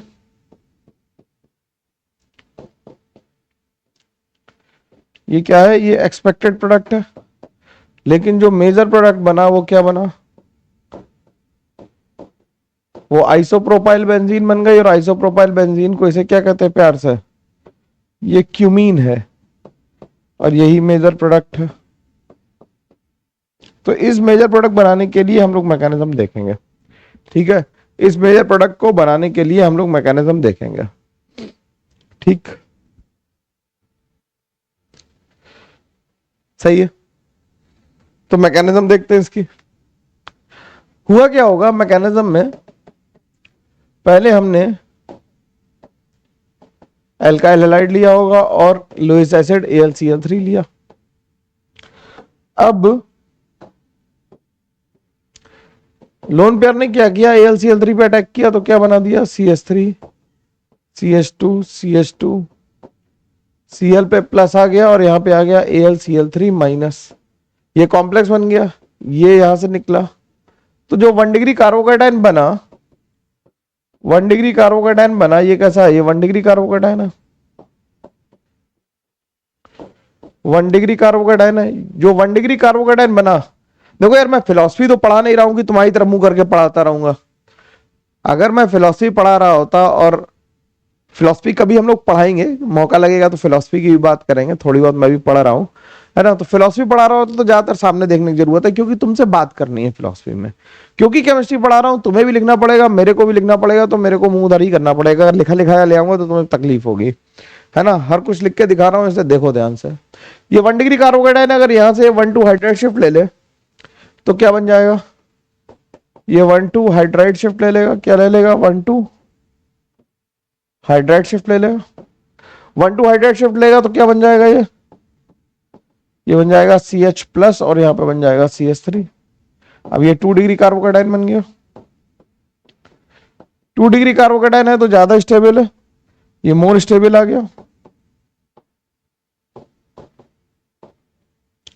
मोर स्टेबल आ गया तो ये बेंजीन रिंग से अब हमारे पास इलेक्ट्रोफाइल जनरेट हो गया है।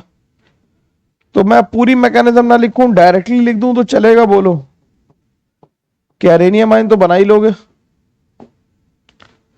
ठीक है, अरेनियम आयन तो बना ही लोगे ना, ये तो मैं मान लू ना बात। तो इससे क्या बन जाएगा?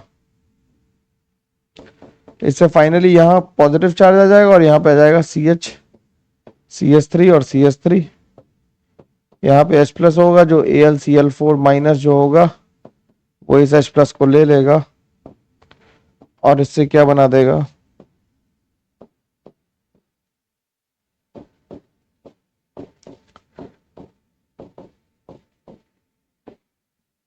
ठीक है, ठीक है, इसमें कोई दिक्कत नहीं, आराम से मैकेनिज्म लिख पा रहे हैं हम लोग। ठीक, और इसके एग्जाम्पल देख लेते हैं। तो अगर हम मान लो बेंजीन ले लें, अलग अलग तरीके से आइसोप्रोपाइल बेंजीन बनाने की जरूरत होती है, क्योंकि क्यूमीन बहुत इंपॉर्टेंट है। क्यूमीन हाइड्रोपेरोक्साइड मेथड के लिए 0 डिग्री सेंटीग्रेड पे HF के साथ ले लिया इसे, तो इससे भी आइसोप्रोपाइल बेंजीन ही बन जाएगी, और क्या बन जाएगा? CH3। यहां पे भी CH3 आ जाएगा, आ जाएगा, बोलो। दोनों यहां पे CH3 आ जाएगा। इसी तरह से अगर हम बेंजीन की रिएक्शन साइक्लोहेक्सीन से करा दें यार, साइक्लोहेक्सीन से करा दें HF के साथ। F इसलिए ले लिया क्योंकि F- पुअर न्यूक्लियोफाइल है, तो वो केवल वो कार्बोकेटाइन रीअरेंजमेंट के काम ही आएगा, कार्बोकेटाइन जनरेट ही करा पाएगा, बाकी कोई काम नहीं करा पाएगा। ठीक, एक ये रिएक्शन है, इसका प्रोडक्ट अगर तुम सोच पाओ तो बताना भाई। ये एक अजीब सी रिएक्शन है, यहाँ पे हमने OH ले लिया, और इसकी रिएक्शन हमने जो करा दी वो BF3 के साथ कराई है एट 60 डिग्री सेंटीग्रेड। इसका प्रोडक्ट सोचो भाई क्या बनेगा? इसका प्रोडक्ट सोचो कि क्या बनेगा?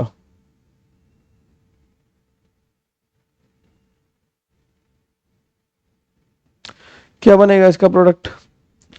इसका प्रोडक्ट सोचोगे तो तुम्हें लगेगा कि सर इसमें तो ES होगी कैसे, लेकिन इसमें ES बहुत शानदार तरीके से होती है, और प्रोडक्ट भी बिल्कुल ऊपर वाली रिएक्शन जैसा ही आएगा। शर्त यह है कि इसमें जो BF3 है वो लुइस एसिड की तरह बिहेव करेगा, और यहां से H ले लेगा तो कार्बोकेटाइन जनरेट करेगा, और प्रोडक्ट तो सेम ही बनेगा, और सफिशिएंट यील्ड के साथ बनता है। 56% के साथ बन रहा है तो अच्छी खासी यील्ड है। ये 62% यील्ड के साथ बना, है ना। तो यील्ड याद रखने की जरूरत नहीं है, लेकिन अब लिखी हुई है मेरे पास तो मैं बता दे रहा हूं तुम्हें, मेरे को पता है तो मैं बता दे रहा हूं। वैसे यील्ड की जरूरत नहीं है। तो हमें ये समझ में आया कि रिएक्शन हो रही है। अब अगर rearrangement of carbocation is taking place, rearrangement of carbocation is taking place, rearrangement of carbocation is taking place, then it is quite difficult to get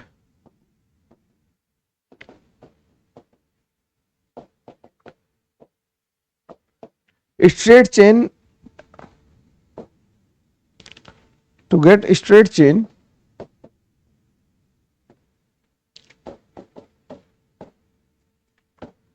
compound as substituent. ठीक, तो तुम कुछ भी लोगे, कुछ नया प्रोडक्ट बन जाएगा। मान लो यहाँ पे तुमने लिया और तुमने एल्काइल हैलाइड जो लिया, मान लो तुमने ये ले लिया, ठीक ठीक है। अब इसकी AlCl3 के साथ रिएक्शन कराई तो प्रोडक्ट सोचो कि भाई क्या बनेगा, बनाओ प्रोडक्ट।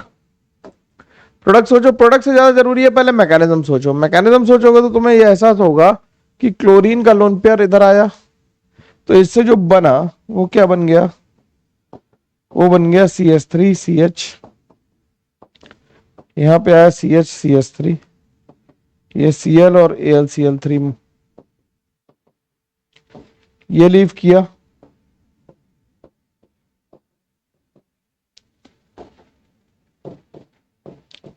तो कार्बोकैटायन बना। तो कार्बोकैटायन बना, और जो कार्बोकैटायन बना वो कैसा है, 2 डिग्री है। यहां से हाइड्राइड शिफ्ट लेके क्या बना देगा, 3 डिग्री कार्बोकैटायन बना देगा। जब 3 डिग्री कार्बोकैटायन बनाएगा तो जब इस पे रिएक्शन होगी तो फाइनल प्रोडक्ट क्या बन जाएगा अपना, कार्बन पे 2 CH3 आ जाएंगे।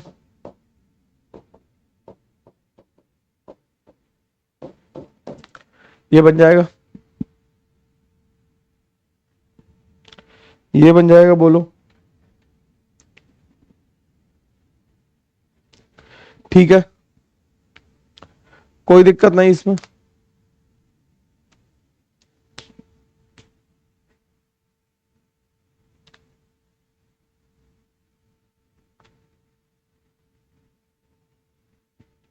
डन है, तो इस तरह से रिएक्शन हो जाएगी। अब बात करते हैं इसके ड्रॉबैक्स वगैरह बाद में लिखेंगे, पहले एसाइलेशन की बात कर लेते हैं। फ्रीडल क्राफ्ट एसाइलेशन क्या होता है।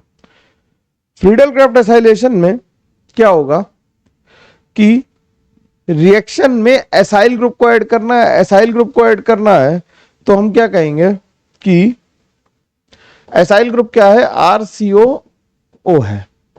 ये क्या है, RCO ग्रुप है, बेसिकली RCOO नहीं, RCO ग्रुप है। इसे हम क्या कहेंगे, ये एसाइल ग्रुप है। अब हमें इसे इंट्रोड्यूस करना है, ठीक।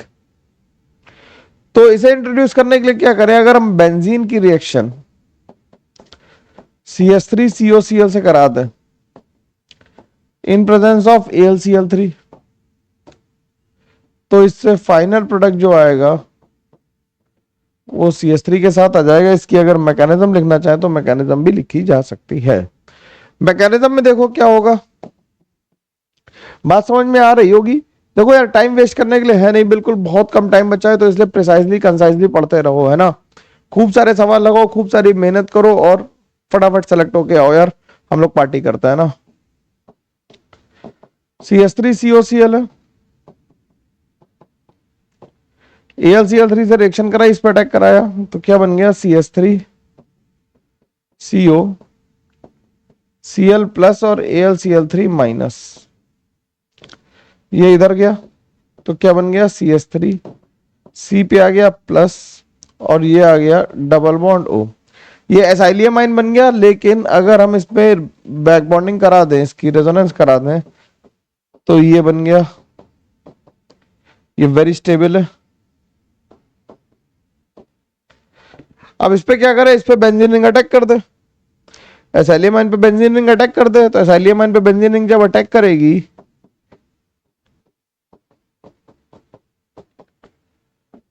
तो इसने इस पे अटैक किया और इधर गया। अब तो ये आसान हो गया भाई मैकेनिज्म लिखना, बार बार लिखने की जरूरत तो नहीं से। तो इससे यहां पे प्लस आ गया, ये आ गया C डबल बॉन्ड O और CH3। यहाँ पे S था और AlCl3 रेजोनेंस होगा, है ना, रेजोनेंस तो हो गई। मैं डायरेक्टली लिख दे रहा हूं, तो इससे डायरेक्ट प्रोडक्ट लिखा जा सकता है, बोलो। इससे डायरेक्ट प्रोडक्ट लिखा जा सकता है, ज्यादा कोई दिक्कत की बात आएगी नहीं। और इसमें कोई रीअरेंजमेंट की पॉसिबिलिटी भी नहीं है। क्यों, क्योंकि जो CH3CO ग्रुप है, एसाइलियम कैटायन है, वो बहुत ज्यादा स्टेबल है, उसमें ऑक्टेट कंप्लीट हो रहा है, ठीक है। तो लिख लेते हैं AlCl3 लुईस एसिड है, कॉम्प्लेक्स फॉर्म करता है किसके साथ, with ketone in this complex and then treated with water to liberate free ketone. इसमें हम क्या करते हैं, फ्री कीटोन को लिबरेट कर देते हैं। अब बहुत एक पॉपुलर क्वेश्चन जो मैं हर बार करवाता हूं और जेई ने पूछा भी है 2-3 बारी, बिल्कुल कॉपी का लिखा ही हुआ सवाल लगभग आ जाता है। हाँ मतलब कॉपी का लिखा हुआ आ जाता है सवाल, मैं तुमसे कैसे बताऊं कैसे आ जाता है कि CH2 C double bond O C double bond O और ये ले लिया आपने, ठीक। ये सक्सेनिक एनहाइड्राइड है, सक्सेनिक एनहाइड्राइड ले लिया और इसकी रिएक्शन करा दी AlCl3 से, इससे A बना, A की रिएक्शन करा दी ZnHgHCl से, तो इससे B बना, B की रिएक्शन करा दी SOCl2 से, तो C बना, C की रिएक्शन फिर से AlCl3 से करा दी तो D बना, और D की रिएक्शन NH2 KOH के साथ हीट किया तो E बना। और आगे लिख देते हो तुम ऐसी, मतलब ये तुम अगर लिखना चाहो ना तो प्रैक्टिस है तुम अपने आप भी कर सकते हो। ये बन गया यहां तक ही तक।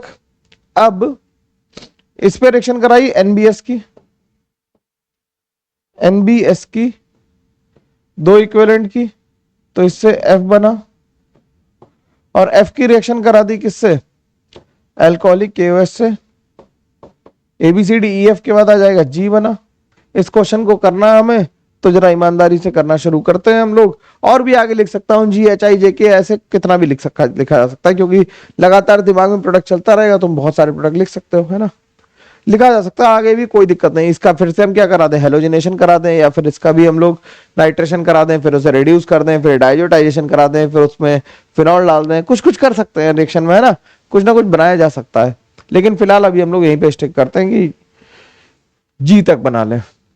तो अगर इस क्वेश्चन को पहले नोट कर लो यार, जिससे हम लोग आगे बढ़े, तो तुम इसे सवाल को लगा पाओ, इसे नोट कर लो, 1 सेकंड लगाओ, 1 मिनट लगा के नोट कर लो, पॉज कर लो स्क्रीन और नोट कर लो, है ना, क्योंकि मेरे दिमाग में तो है प्रिंट क्वेश्चन, तो मैं तो लिखना पड़ेगा। इसे नोट कर लिया, अब इसे नोट कर लिया तो आगे बढ़ते हैं और इसका सोल्यूशन लिखते हैं। देखो सोल्यूशन कैसे लिखेंगे। जो सक्सेनिक एनहाइड्राइड है, जो सक्सेनिक एनहाइड्राइड है, इसकी रिएक्शन AlCl3 से कराने से ऑक्सीजन के लोन पे ने अटैक किया, ये बन गया CH2 C double bond O O पे आ गया प्लस और ये आ गया AlCl3 माइनस। ऑक्सीजन का लोन पेयर वापस आया, इसे निकाल दिया तो यहां पे बन गया C triple bond O plus CH2 C double bond O AlCl3 minus. ठीक, यहां तक बात समझ में आई। अब इस पे बेंजीन रिंग अटैक कर देगी, इलेक्ट्रोफाइल जनरेट हो गया, बेंजीन रिंग अटैक किया, घूम गया। अभी ए से बी बना रहे हैं हम लोग, क्या बना रहे हैं, ए से बी बना रहे हैं ना हम लोगों ने, ए तो नाम रखा ही नहीं ना किसी को, ए रखा, अच्छा ठीक है, ए बना रहे हैं पहले, ए बना रहे हैं तो क्या बन गया ये, यहाँ पे बन गया C डबल बॉन्ड O, यहाँ पे आ गया CH2, यहाँ पे आ गया CH2 और यहाँ पे आ गया C double bond O AlCl3। ठीक, फिर इसकी रिएक्शन ये A बन गया। अब A की रिएक्शन ZnHgHCl से कराई, जब ZnHgHCl से कराई तो ये क्या है, ये क्लेमेंसन रिडक्शन है, ये क्लेमेंसन रिडक्शन है।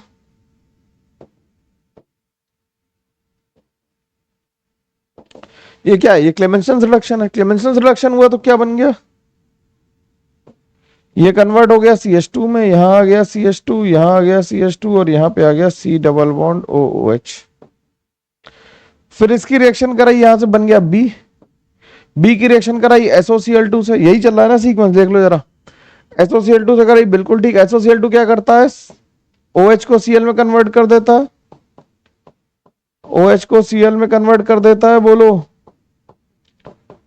तो COCl बन गया। अब फिर से इसकी किससे रिएक्शन कराई, AlCl3 से, AlCl3 से अब यहां से एसाइलेशन होगा और इसके ऑर्थो पोजीशन से 1 2 3 4 5 और 6 मेंबर की रिंग बन जाएगी। तो ये कुछ ऐसा बन गया, यहां लिख देता हूं, दिखाई तो दे रहा है, ये बन गया, बोलो यहां तक सब लोग साथ है। सवाल बड़ा है, थोड़ा एक एक स्टेप करके लगाते चलो, आराम से लगेगा, है ना। बन गया।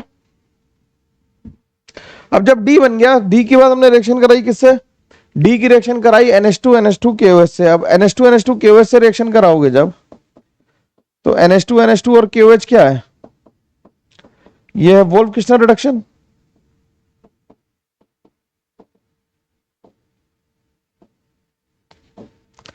तो इससे ये बन गया। अब दो इक्विवेलेंट NBS लिया। अब दो इक्विवेलेंट NBS लेने का मतलब क्या है कि कहां चाह रहा है कि दोनों बेंजाइलिक पोजीशन पे हम क्या लगा दें, Br लगा दें। तो एक Br यहां लग गया, एक Br यहां लग गया। फिर अल्कोहलिक की वजह से कराई, डी के बाद आ गया ई, ई के बाद आ गया एफ, और इसकी फिर अल्कोहलिक की वजह से रिएक्शन कराई, तो अल्फा से H और पड़ोसी से Br, तो ये नेफ्थलीन बन गया। तो तुमसे ये पूछ लेगा इंटीजर टाइप में EFG बन गया कि जी की डीबी कितनी होती है, मोलर मास कितना होता है, इसी टाइप के छोटे छोटे चवन्नी छाप सवाल पूछे जा रहे हैं। लेकिन मेन बात है जो तुम्हें की रिएक्शन आनी चाहिए वो जरूरी है। मेन बात है कि तुम्हें रिएक्शन आनी चाहिए, वो जरूरी बात है, वो आनी ही चाहिए, उसके अलावा काम नहीं चलेगा कैसे भी। ठीक है, कुछ भी कर लो काम नहीं चलेगा, रिएक्शन आनी चाहिए लिखनी। ठीक, तो ये फ्रीडल क्राफ्ट एसाइलेशन की बात हो गई। ठीक है, मैं हट जा रहा हूं सामने से यार, जिससे कि तुम्हें दिखाई दे, मेरा चेहरा देखने से कोई फायदा नहीं, ज्यादा ज्यादा फायदा है कि इसे अच्छे से कर लो। ठीक, आगे बात करता। अब बात करते हैं limitations of Friedel craft reaction की। फ्रीडल क्राफ्ट रिएक्शन में हमें एक लिमिटेशन तो ये पता है कि straight chain substitution is difficult, है ना। स्ट्रेट चेन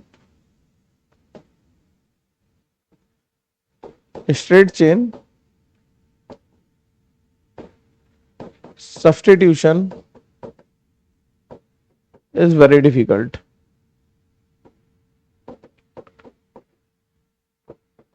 in alkylation, है ना। एल्काइलेशन में बहुत डिफिकल्ट है। ठीक, तो जैसे अगर हमने वही एग्जाम्पल अपना पुराना लिखा था, तो क्या लिखा था इसमें, अगर हमने ये Cl ले लिया था और AlCl3 के साथ रिएक्शन कराई थी, तो हमारे पास दो बन गए थे।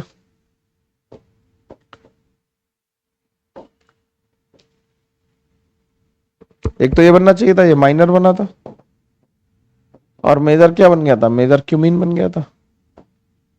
मेजर क्या बन गया था, मेजर क्यूमीन बन गया था, ये मेजर बन गया था। ठीक, तो पहली दिक्कत तो यही थी।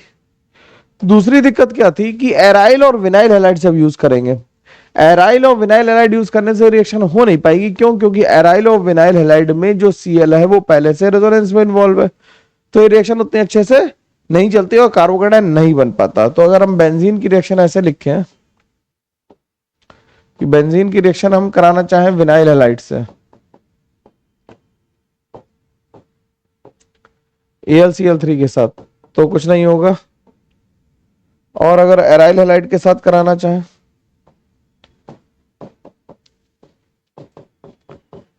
तो भी कोई रिएक्शन नहीं होगी। ठीक है, सिंपल सी बात है, क्योंकि कार्बोकेटायन अच्छे नहीं बनते। ऑफन पॉली एल्काइलेशन, अगर पॉली एल्काइलेशन का मतलब क्या है कि जैसे अगर हम फ्रीडल क्राफ्ट रिएक्शन करा रहे हैं, तुम सोचो, थोड़ी सी बात में ध्यान सुनना। अगर हमने इसकी रिएक्शन CH3 CH2 Cl ले लिया और AlCl3 ले लिया, तो जैसे ही एक मॉलिक्यूल यहां पे बनेगा, ये +H लगा रहा होगा और +I लगा रहा होगा, तो बेंजीन रिंग पे इलेक्ट्रॉन डेंसिटी को बढ़ा देगा। भाई जैसे ही एक इथाइल लग गया, वो क्या करेगा, बेंजीन रिंग पे इलेक्ट्रॉन डेंसिटी को इंक्रीज कर देगा। जब बेंजीन रिंग पे इलेक्ट्रॉन डेंसिटी इंक्रीज करेगी मेरे भाई, तो जो दूसरा इलेक्ट्रोफाइल है वो कहां अटैक करेगा, जाके जहां पे इलेक्ट्रॉन डेंसिटी ज्यादा है। तो उसके पास दो ऑप्शन होंगे, या तो इससे रिएक्ट कर ले या फिर इससे रिएक्ट कर ले। लेकिन अगला मॉलिक्यूल किससे रिएक्ट करना पसंद करेगा, जिसपे इलेक्ट्रॉन डेंसिटी ज्यादा है, तो इसके पैरा पोजीशन पे पहुंच जाएगा। तो तुम बनाना चाह रहे थे, एक बार बन गया, दो बार यानी कि मजा नहीं आया, क्योंकि डिजायर्ड चीज नहीं हो रही तो गड़बड़ी बात है ना। डिजायर्ड चीज नहीं हो रही मतलब तुम जैसे फेल होना चाह रहे हो, तुम गलती से पास हो तो वो भी अच्छा नहीं है भाई। हमें तो humans are bound with the desires ना, हम लोग तो डिजायर से ही बंधे हुए लोग हैं ना। तो ये पॉली अल्काइलेशन हो रहा है, ठीक। अब फ्रीडल क्राफ्ट रिएक्शन जो होती है वो यूजुअली पुअर यील्ड देती है with powerful electron withdrawing groups. Powerful electron withdrawing groups के साथ ये क्या करती है, पुअर यील्ड देती है। नाइट्रोबेंजीन तो फ्रीडल क्राफ्ट में क्या है, सॉल्वेंट है। मतलब इसमें लिख दें नाइट्रोबेंजीन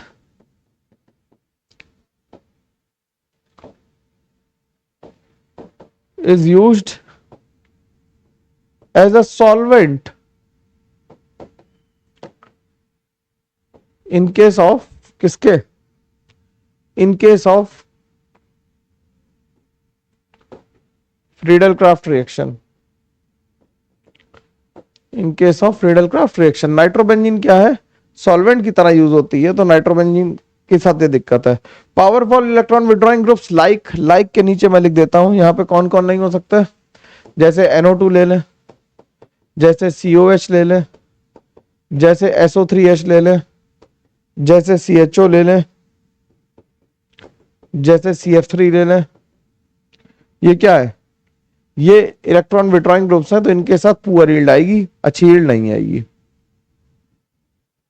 क्यों, क्योंकि ये क्या करेंगे, ये इलेक्ट्रॉन विड्रॉइंग ग्रुप है, इन्होंने बेंजीन रिंग से इलेक्ट्रॉन डेंसिटी सारी खींच ली, तो रिएक्शन के रेट को स्लो कर दिया। क्योंकि इलेक्ट्रॉन अगर डेफिशिएंट हो जाएगी बेंजीन तो उसे अटैक करने में होगी प्रॉब्लम, और रिएक्शन का रेट अपने आप ही स्लो हो जाएगा। ठीक है, ठीक। अब presence of electron releasing groups like NH2, अब हमें लगा कि भाई डोनेटिंग से इलेक्ट्रॉन विड्रॉइंग से काम नहीं चल रहा है, तो डोनेटिंग से काम चल जाएगा। किसी ना किसी एक से तो काम चलना चाहिए भाई, विड्रॉइंग से नहीं चल रहा तो डोनेटिंग से चलना चाहिए। तो electron donating groups like NH2 NCS3 all twice, या इनके ऐसे अगर इलेक्ट्रॉन डोनेटिंग ग्रुप लगाते हैं तो ये भी क्या देते हैं, ये भी पुअर यील्ड देते हैं। अब इनके पुअर यील्ड देने की वजह क्या है कि जो नाइट्रोजन का लोन पेयर है वो AlCl3 के साथ खुद ही बाइंड कर लेता है। नाइट्रोजन का जो लोन पेयर है, वैसे ऐसे हमने NH2 लगा लिया यहाँ पे, और यहाँ पे हमने ले लिया RCl। अब तुम ये बताओ कि RCl और NH3 में नाइट्रोजन का लोन पेयर ज्यादा अच्छा डोनेटिंग ग्रुप है, तो ये खुद डोनेट करके क्या बना देता, यहाँ पे NH यहाँ पे प्लस आ जाता और AlCl3 माइनस आ जाता, और ये बहुत स्ट्रॉन्ग विड्रॉइंग ग्रुप बन जाता। -I से स्ट्रॉन्ग इलेक्ट्रॉन विड्रॉइंग ग्रुप है, स्ट्रॉन्ग इलेक्ट्रॉन विड्रॉइंग ग्रुप है, ठीक। Electron strong electron withdrawing group की तरह बिहेव करता है, इसलिए इनके साथ भी पुअर यील्ड आती। तो ना तो स्ट्रॉन्ग डोनेटिंग ग्रुप के साथ आ रही है यील्ड अच्छी, ना इलेक्ट्रॉन विड्रॉइंग ग्रुप के साथ आ रही है। तो ये सारी नॉर्मल इलेक्ट्रोफिलिक एरोमेटिक रिएक्शंस हो गई, जो हम लोगों ने 5 पढ़नी थी वो 5 की 5 है नहीं। अब कुछ जनरल बात कर लेते हैं, जैसे कि rate and regioselectivity in ES। अब रीजियो सेलेक्टिविटी शब्द क्या होता है इसके बारे में बात करते हैं। काफी लोगों को स्टीरियो सेलेक्टिव और स्टीरियो स्पेसिफिक तो पता है, लेकिन रीजियो सेलेक्टिव और रीजियो स्पेसिफिक नहीं पता। रीजियो सेलेक्टिविटी का मतलब है कि regioselectivity where the nucleophile attacks is determined by the steric hindrance. ये कौन सी रीजन पे सेलेक्ट करेगा, वो स्टेरिक हिंड्रेंस डिसाइड करेगा। Attack is faster at less end of the allylic system, ठीक। तो मतलब क्या है कि जो अटैक ऑफ न्यूक्लियोफाइल है वो लेस हिस्टेरिकली क्राउडेड प्लेस पे होगा रादर देन मोर हिस्टेरिकली क्राउडेड प्लेस, ठीक है। तो इसे हम कह रहे हैं रीजियो सेलेक्टिविटी। इसके बाद बात आती है रीजियो स्पेसिफिक। रीजियो स्पेसिफिक क्या होता है, regiospecific where the regiochemistry of the location of the functional group of the product is determined by the regiochemistry of the starting material. मतलब कि कोई इलेक्ट्रोफाइल इनकमिंग इलेक्ट्रोफाइल कहां attach होगा, ये इस बात पे डिपेंड करेगा कि उससे पहले कौन इलेक्ट्रोफाइल मतलब कौन सा फंक्शनल ग्रुप अटैच्ड है। और जब फंक्शनल ग्रुप ये डिटरमाइन करेगा कहां पे लगना है, तो वो इस बात पे डिपेंड करेगा कि फंक्शनल ग्रुप जो लगा हुआ है, जो ग्रुप बेंजीन पे पहले से अटैच्ड है, वो इलेक्ट्रॉन डोनेटिंग है या इलेक्ट्रॉन रिलीजिंग है, वो इलेक्ट्रॉन खींच रहा है या इलेक्ट्रॉन दे रहा है, ठीक। स्टीरियो स्पेसिफिक की भी बात कर लेते हैं। स्टीरियो स्पेसिफिक रिएक्शंस कौन सी हैं? स्टीरियो स्पेसिफिक रिएक्शंस वो है the mechanism where the mechanism means that stereochemistry of the starting material determines the stereochemistry of the product and there is no choice involved। जैसे कि हम कहते हैं कि sin addition है, मतलब जो अगर हम क्या कहते हैं स्टीरियो स्पेसिफिक में, जैसे E2 कहते हैं कि एंटी पेरिप्लेनर होना जरूरी है। हम लोगों ने E2 करी है ना, तो एंटी पेरिप्लेनर होना जरूरी है, उसे हम कहेंगे स्टीरियो स्पेसिफिक। और स्टीरियो सेलेक्टिव का क्या है कि एक स्टीरियो आइसोमर प्रीडोमिनेंटली रिएक्ट करे रिएक्शन में और उसके पास एक चॉइस ऑफ पाथवे की, है ना।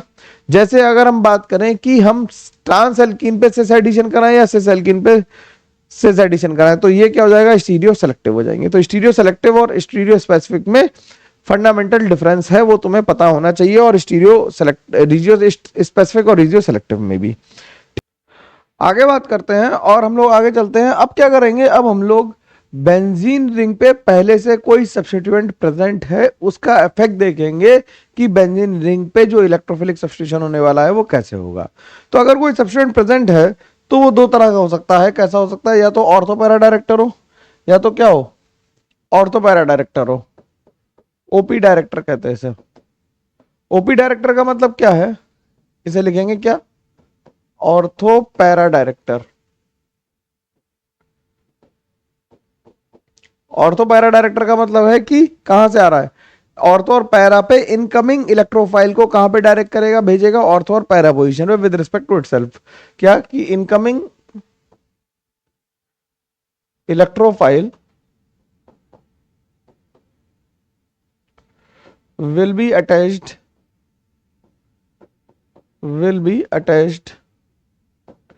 to the ortho और पैरा पोजीशन, ऑर्थो और para position with respect to the group attached। ठीक। तो ऑर्थो पैरा डायरेक्टर कौन से होते हैं? कि जो इलेक्ट्रॉन डोनेटिंग ग्रुप होंगे उन्हें हम क्या कहेंगे? ऑर्थो पैरा डायरेक्टर्स कहेंगे। तो अगर हम इन्हें क्लासिफाई कर लें अलग अलग कैटेगरी में, तो हम पहले लिख लेते हैं वेरी स्ट्रॉन्ग एक्टिवेटर्स कौन से होते हैं। वेरी स्ट्रॉन्ग एक्टिवेटर्स कौन से हैं? वेरी स्ट्रॉन्ग एक्टिवेटर्स में कौन कौन आ जाएंगे भाई? जैसे OH आ गया, NH2 आ गया, NR2 आ गया या NHR आ गया और NR2 आ गया। ये क्या है? ये वेरी स्ट्रॉन्ग एक्टिवेटर्स हैं। ये बेंजीन रिंग को बहुत तेजी से एक्टिवेट करते हैं, बहुत ज्यादा एक्टिवेट करते हैं। दूसरे अगर हम देखें तो लिख लेते हैं क्या कि स्ट्रॉन्ग एक्टिवेटर्स। वेरी स्ट्रॉन्ग के बाद क्या लिख लिए? Strong activators. स्ट्रॉन्ग एक्टिवेटर्स में कौन कौन आ जाएंगे? जैसे अगर हम लिखें तो इसमें आ जाएंगे NHCOR, ठीक, OR, OCOR। ये क्या आ जाएंगे? ये स्ट्रॉन्ग एक्टिवेटर्स आ जाएंगे। अब केवल एक्टिवेटर्स कौन से होंगे? मतलब जो वीक एक्टिवेटर्स होंगे, जो केवल एक्टिवेटर्स हैं वो कौन कौन से हैं? जैसे एल्काइल ग्रुप। आर का मतलब क्या लिख रहा है? एल्काइल, जैसे CH3C2H5 हो गया। फिर उसके बाद AR और CH2 double bond CH2 type के ग्रुप। इस तरह के ग्रुप्स को हम क्या कहेंगे? ये एक्टिवेटर्स हैं। अब स्टैंडर्ड कौन है इसमें? हम किसके रिस्पेक्ट में चेक कर रहे हैं? अगर हम स्टैंडर्ड की बात करें, स्टैंडर्ड है हाइड्रोजन। हाइड्रोजन के रिस्पेक्ट में इन्हें चेक कर रहे हैं। और डीएक्टिवेटिंग कौन से हैं? ये तो एक्टिवेटिंग हो गए। अगर हम डीएक्टिवेटिंग की बात करें, डीएक्टिवेटिंग है रिंग के लिए। डीएक्टिवेटिंग है किसके लिए? रिंग के लिए। लेकिन ऑर्थो पैरा डायरेक्टर हैं वो कौन से हैं? उनमें आते हैं हेलोजेंस। हेलोजेंस कैसे हैं? डीएक्टिवेटर है लेकिन क्या है? ऑर्थो पैरा डायरेक्टर है। डीएक्टिवेटिंग है लेकिन ऑर्थो पैरा डायरेक्टर है। तो ये हेलोजेंस आ गए और CH2X आ गए। तो ये भी क्या है? जैसे एराइल मतलब हैलाइड्स की बात करें तो बेंजाइल हैलाइड टाइप के। तो ये क्या आ गए? ये डीएक्टिवेटर है लेकिन क्या करेंगे? ये ऑर्थो पैरा डायरेक्टर्स है। ठीक है। तो ये बात समझ में आ गई। अगर ये बात समझ में आ गई तो तुम्हें बहुत सारी रिएक्शंस को करने में, पूरी केमिस्ट्री में कहीं दिक्कत नहीं आएगी, ये आसानी से हो पाएगा। ठीक है, आगे बात करते हैं। आगे बात करते हैं और बात करते हैं मेटा डायरेक्टर्स की। किसकी बात कर लेते हैं? मेटा डायरेक्टर्स की। मेटा डायरेक्टर्स क्या होंगे? जो क्या करेंगे, इनकमिंग इलेक्ट्रोफाइल को डायरेक्ट करेंगे कहां पे? मेटा पोजीशन पे। They direct the incoming electrophile, the incoming electrophile to the meta position with respect to itself, with respect to itself। तो स्ट्रॉन्ग डीएक्टिवेटिंग कौन से ग्रुप होंगे? स्ट्रॉन्ग डीएक्टिवेटिंग कौन से होंगे? जो स्ट्रॉन्ग डीएक्टिवेटिंग ग्रुप्स हैं और जो मेटा डायरेक्टर्स भी होंगे वो कौन से आ जाएंगे? जैसे CHO आ गया। मैं ऑर्डर में नहीं लिख रहा हूं, ध्यान रखना, ऑर्डर में नहीं लिख रहा हूं, बस लिख रहा हूं, है ना। जिनमें भी मल्टीपल बॉन्ड से कोई एटम जुड़ा हुआ है तो क्या है? डीएक्टिवेटर। ठीक, SO3H हो गया, ध्यान से देखो। NO2 हो गया, ठीक। COOH हो गया, COOR हो गया, COR तो लिख दिया, अच्छा OR लिख दो। COOOR हो गया, ठीक। COCl हो गया। तो ये सब क्या है? ये है स्ट्रॉन्ग डीएक्टिवेटर से, क्या है? स्ट्रॉन्ग डीएक्टिवेटर से एक्सेट्रा लिख दे रहा हूं, और भी कोई भी अगर लिखा जा सकता तो लिख सकते हो, ठीक। NO2 को हम नीचे लिख दें क्या कि NO2 स्ट्रॉन्ग में, और ऐसा और भी लिख लो कि जैसे इसके अलावा और लिखना चाहें तो CF3 लिख सकते हैं, ठीक। तो एटसेट्रा इसी में लिख देते हैं। तो ये डीएक्टिवेटर्स हैं। डीएक्टिवेटर्स में ज्यादा वीक और स्ट्रॉन्ग लिखने की जरूरत नहीं है। जिसमें ज्यादा स्ट्रॉन्ग कौन कौन से हैं? ज्यादा स्ट्रॉन्ग जैसे SO3H और NO2 ज्यादा स्ट्रॉन्ग है CN, और बाकी ये थोड़े थोड़े कम है, लेकिन ये सारे डीएक्टिवेटर्स हैं। तो जैसे अगर हम बात करना शुरू करें कि अगले पे से ही कर लेते बात। अगर हम रिएक्शन लिखे, मान लो कि हमने टॉलुइन लिख लिया, पहले से हमारे पास टॉलुइन है। ध्यान समझना मेरी बात। टॉलुइन का नाइट्रेशन कराना हमें, HNO3 और H2SO4। ऐसे सवालों में दिक्कत आती है ज्यादातर लोगों को, ठीक। टॉलुइन के साथ हमें नाइट्रेशन कराना है HNO3 और एसिटिक एनहाइड्राइड ले लेते हैं, नया रिएजेंट ले लेते हैं तुम्हारे लिए, चलो थोड़ा सा, है ना। एसिटिक एनहाइड्राइड ले लेते हैं।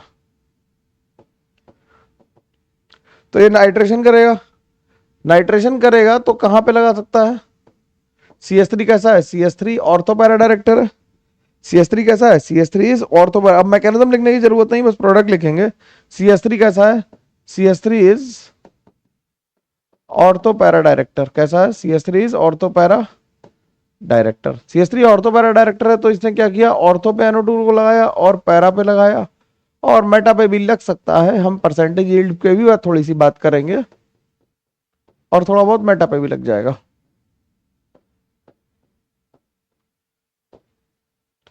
थोड़ा बहुत मेटा पे भी लग जाएगा। अब ऑर्थो पे लग रहा है 63%, इस पे लग रहा है 34%, और इस पे लगभग लग रहा है 3% के लगभग।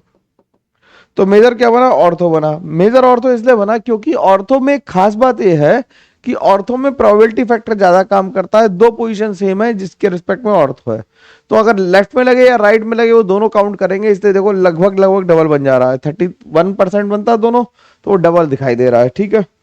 इसी तरह से अगर हम CF3 लगा दें, CF3 कैसा है?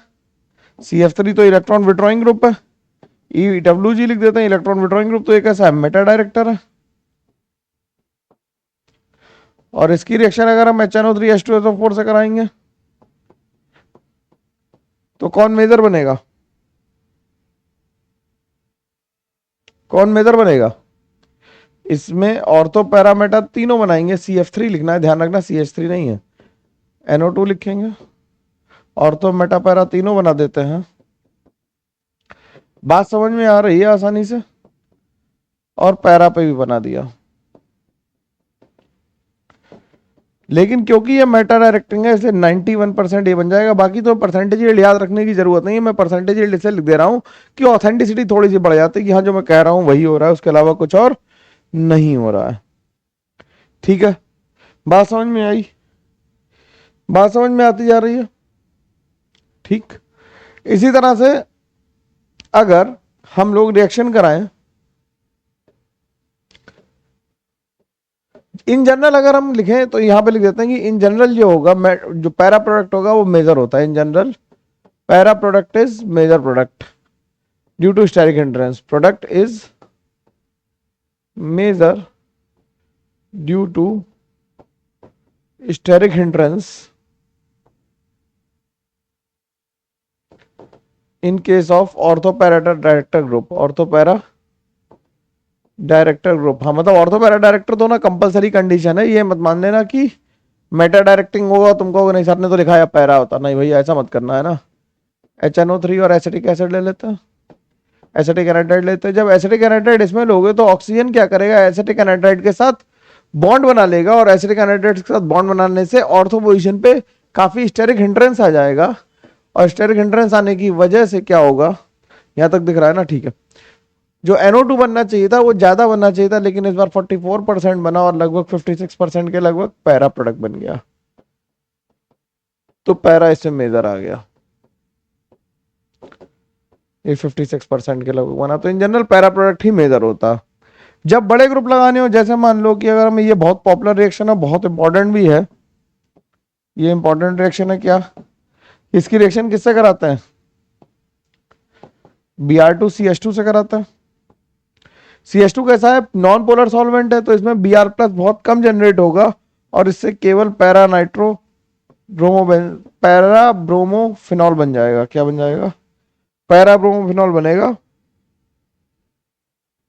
ठीक, कोई दिक्कत नहीं। लेकिन अगर हम इसी में Br2 वाटर डाल दें तो Br2 वाटर में Br प्लस अच्छे से स्टेबलाइज होगा, और यहां पे क्या बन जाएगा, ऑर्थो और पैरा दोनों जगह पे सब्स्टिट्यूशन हो जाएगा। आई होप बात समझ में आ रही होगी। OH के साथ जब हमने करना शुरू किया तो OH के साथ करने में क्या हुआ, OH के साथ करने में जब Br2 और CH2 था तो polar aprotic solvent, polar non polar solvent था, तो Br प्लस ज्यादा बन नहीं पाया, क्योंकि सोल्यूशन में ज्यादा एग्जिस्ट ही नहीं कर पाएगा। रीजन क्या है सोल्यूशन में ज्यादा एग्जिस्ट ना कर पाने का? क्योंकि उसे स्टेबलाइज करने के लिए इलेक्ट्रोफाइल को कोई चीज ही नहीं है। लेकिन जैसे हमने पानी में डाला तो Br प्लस का कंसंट्रेशन अच्छा खासा अवेलेबल होगा, जिसकी वजह से तीनों जगह पे ब्रोमिनेशन हो पाएगा। ठीक, और बात करते हैं, और एग्जाम्पल लिख लो। एग्जाम्पल तो ढेर ही लिख लेते हैं जिससे कि कंफ्यूजन की स्थिति ना बने, और मैं ये मान रहा हूं कि सब लोग नोट्स बना रहे हैं, लिख रहे हैं बढ़िया से, है ना? साथ साथ मेरे साथ लिख रहे हैं। वन शॉट का मतलब ये बिल्कुल नहीं है कि तुम गोली मार दी कि तुम गिर गए हो ना।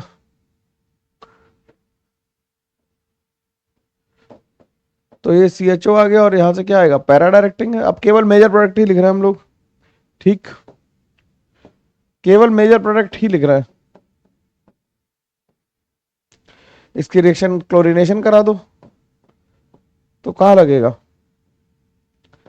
इसके रिस्पेक्ट में मेटा पोजीशन पे लग जाएगा Cl। बोलो भाई, क्लियर है? बात समझ में आनी चाहिए आराम से। ठीक है ना, एकदम बढ़िया से। ठीक, अब और एग्जांपल देखें। अगर हम मान लो SO3H लगा हुआ ले ले पहले से ही, बेंजीन सल्फोनिक एसिड ले ले, और इसमें फिर किसकी रिएक्शन कराएं, इसकी रिएक्शन फिर से वोलियम से करा दें, H2H2O7 से इसकी रिएक्शन फिर से कराएं, तो क्या होगा, ये मेटा डायरेक्टिंग है, तो SO3H को कहां भेज देगा, मेटा पोजीशन पे भेज देगा। अब ये तो मैं मान ही लूं कि ऑर्थो मेटा पैरा पोजीशन सबको क्लियर ही है, इनमें तो किसी को कोई डाउट नहीं है। ठीक, अब NO2 ले ले, नाइट्रोबेंजीन ले ले। अगर हम नाइट्रोबेंजीन ले लें, अगर हम नाइट्रोबेंजीन ले लें और इसकी रिएक्शन हम करा दें किससे, Br2CH2 से, तो इससे कहां पे बनेगा, मेटा पे बनेगा। बोलो, क्योंकि NO2 कैसा है, मेटा डायरेक्टिंग है। ठीक, और इसके बाद अगर हम एनिलीन ले लें, मान लो अगर हम एनिलीन ले लें और इसमें Br2 वाटर डालते हैं, तो जैसे हमने Br2 वाटर डाला तो Br प्लस जो होगा वो ज्यादा बनेगा, तो इसमें भी ऑर्थो और पैरा दोनों जगह सब्स्टिट्यूशन होगा। तो ये मानते हुए कि बात समझ में आ रही, हम लोग आगे बढ़ते जा रहे हैं। ठीक, अब मान लो हम मेसेटाइलिन ले लें। मेसेटाइलिन ले लोगे और इसमें HNO3 और एसिटिक एनाइड्राइड ले लें, तो इसमें तो सारी पोजीशन आइडेंटिकल है यार। सारी पोजीशन आइडेंटिकल होने का क्या फायदा है? सारी पोजीशन आइडेंटिकल होने का फायदा यह है कि कहीं पे भी लगा दो बात एक ही है।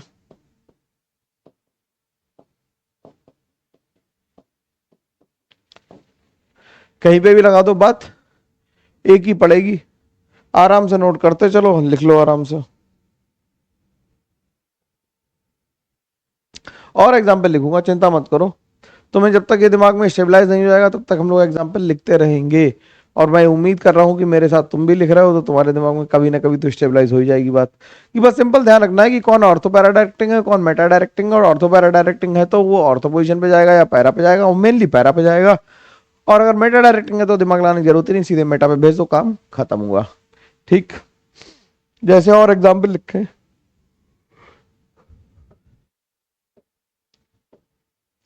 मान लो टॉलिन ले लिया और इसकी रिएक्शन PSCOCl से करा दी, एसाइलेशन करा देना।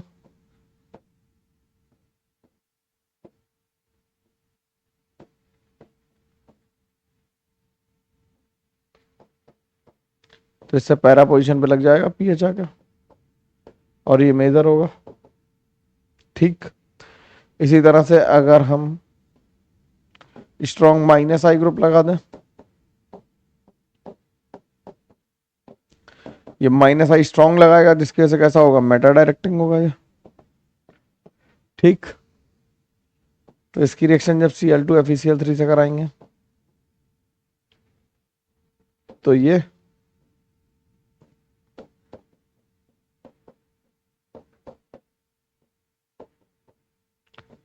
Cl यहां लगा देगा। ठीक, और लिख सकते हैं रिएक्शन, जितनी चाहो उतनी लिखते रहो। बेंजल्डिहाइड का कलर कैसा होता? बेंजल्डिहाइड में कैसी स्मेल होती?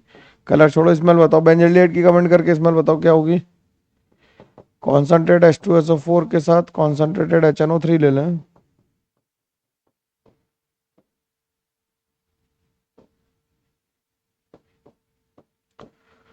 तो यहाँ पे NO2 आ जाएगा। रिएक्शन आराम से लिख जाएंगी, इसमें कोई दिक्कत आएगी नहीं, है ना। रिएक्शन आराम से लिखती रहेंगी, इसमें कोई दिक्कत आनी नहीं चाहिए किसी को भी, मतलब ये तो आसानी चीज चल रही है। और लिख देता हूं कि यहाँ पे NO2 लिख लें और Br2 और Fe लिखें, तो यहाँ पे NO2 और यहाँ पे Br आ गया। ठीक,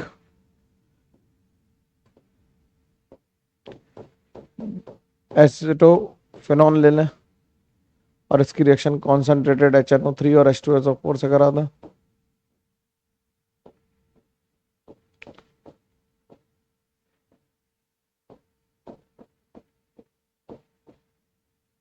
तो इसे मेटा पोजिशन पे NO2 आ जाएगा।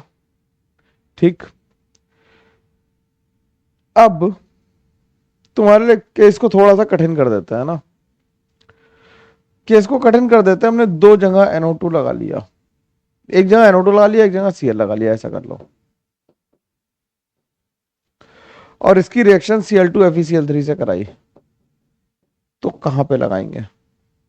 Cl2 FeCl3 से जब रिएक्शन कराई तो कहां पे कराएंगे, ये बताना पड़ेगा हमें कि कहां पे लगा।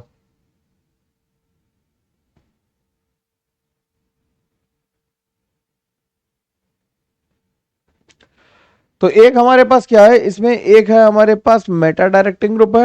NO2 कैसा है? NO2 हमारा है मेटा डायरेक्टिंग। ये कैसा है? ये मेटा डायरेक्टिंग है, और ये -I जरूर आ रहा है, लेकिन लोन पेयर के रेजोनेंस की वजह से ये OP डायरेक्टर है और ये मेटा डायरेक्टर है। ठीक, तो हम किसकी बात मानेंगे? तो ध्यान ये रखना है कि हमेशा हम बात मानेंगे किसकी? ओपी डायरेक्टर की बात मानेंगे। तो हम क्या करेंगे, जब प्रोडक्ट बनाएंगे तो क्लोरीन को इस तरह से लगाएंगे। ठीक, इस बात को लिख लेते हैं, स्टेटमेंट के फॉर्मेट में भी लिख लेते हैं। क्या? देखो जरा, स्टेटमेंट के फॉर्मेट में लिखें कि if a Meta directing group, if a meta directing group is located in a meta position to an ortho para directing group, then the entering electrophile enters a position ortho to the meta directing group। अरे confusion हो गया क्या?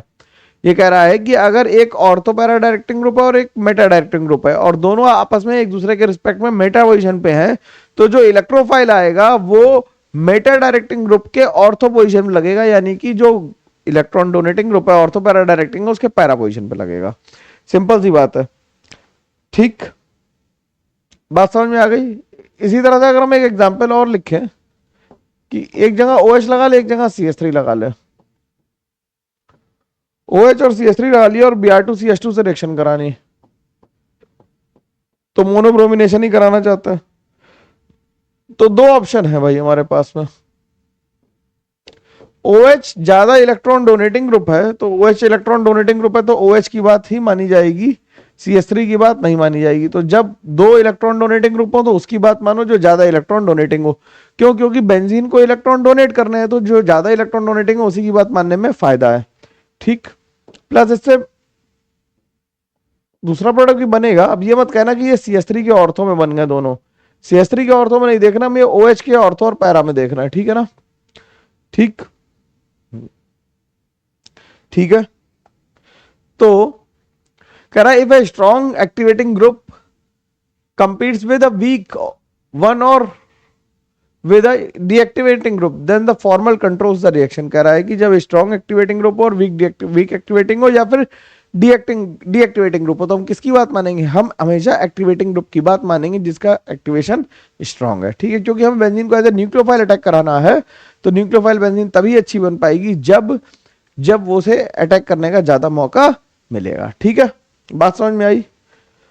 अब एक सवाल बनता है कि how benzene is converted to para chlorostyrene. Attempt करो इसे भाई, बेंजीन को कन्वर्ट करना है पैरा क्लोरोस्टाइरीन में। हम लोग करके देखते हैं, सवाल है ये, ला के दिखाना हमें। 1 मिनट का टाइम दे रहा हूं, करके देखो इसे कि बेंजीन को हम कन्वर्ट करना चाहते हैं पैरा क्लोरोस्टाइरीन में। तो पैरा क्लोरोस्टाइरीन होती क्या है?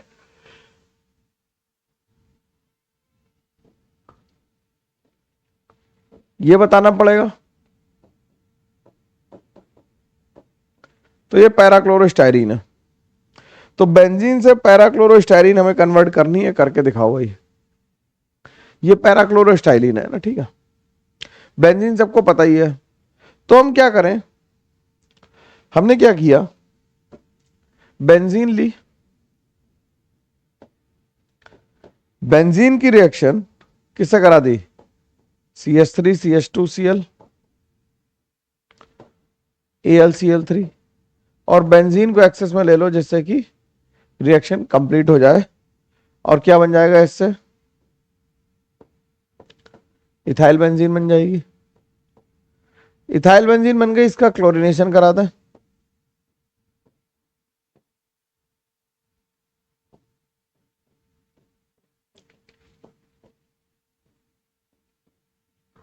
मेजर बना। अब इसकी NBS के साथ रिएक्शन करा दें।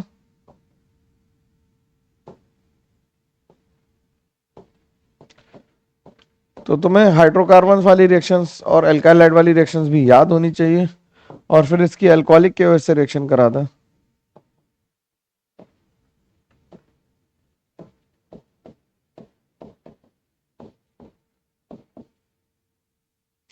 तो ये बन जाएगा पैराक्लोरोस्टाइरीन। आराम से बना पा रहे हो। देखो ऐसे ही सवाल पेपर में आते हैं और करने पड़ते हैं, लेकिन हमें दिक्कत आती है क्योंकि हमें सारी रिएक्शंस एट ए टाइम याद नहीं रहती हैं। उसकी कोई परेशानी नहीं, ये सबके साथ ही हो रहा है। ठीक, चलो एक दो सवाल और लिख देते हैं, एक दो सवाल और लिख देते हैं। जैसे क्वेश्चन लिख देते हैं, घर से करोगे? मैकेनिज्म घर से लिखना, मैं प्रोडक्ट लिख दूंगा। पहले 1 सेकंड देना, क्वेश्चन लिख देता हूं, फिर प्रोडक्ट के लिए एक तो मैं 1 मिनट दूंगा, प्रोडक्ट लिख दूंगा, घर से मैकेनिज्म ट्राई करना है ना। CH3 whole twice C double bond CH2, HF से रिएक्शन कराई तो A बना। A की रिएक्शन एक्सेस ऑफ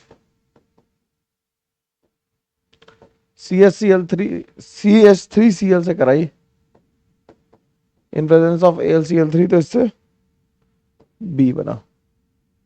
बनाओ प्रोडक्ट क्या बनेगा। अब जब तुम्हें ये पता है कि HF से रिएक्शन हो रही है, जब HF से रिएक्शन हो रही है तो हमें ये पता है कि ये कार्बोकेटाइन बनेगा और 3 डिग्री कार्बोकेटाइन बनेगा जो कि स्टेबल होगा, तो A तो हमारा ये बन जाएगा।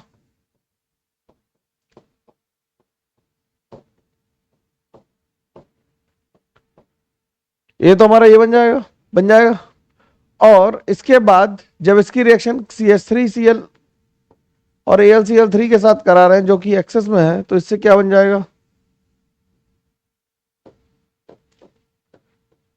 इससे बन जाएगा CH3। यहां पे बन जाएगा क्या, ऑर्थो पोजिशंस पे दोनों पे आ जाएगा CH3 और यहां पे बचेगा ET, मतलब CH3 CH3 CH3 और CH3।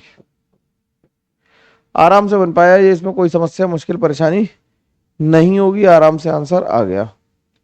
ठीक, एक और सवाल देख लेते हैं, एक और क्वेश्चन देखते हैं। देखो यार, थोड़ी प्रैक्टिस करनी पड़ेगी, सवाल ढूंढ के लगा लेना किसी भी बुक से जो सो में अच्छी लग रही हो।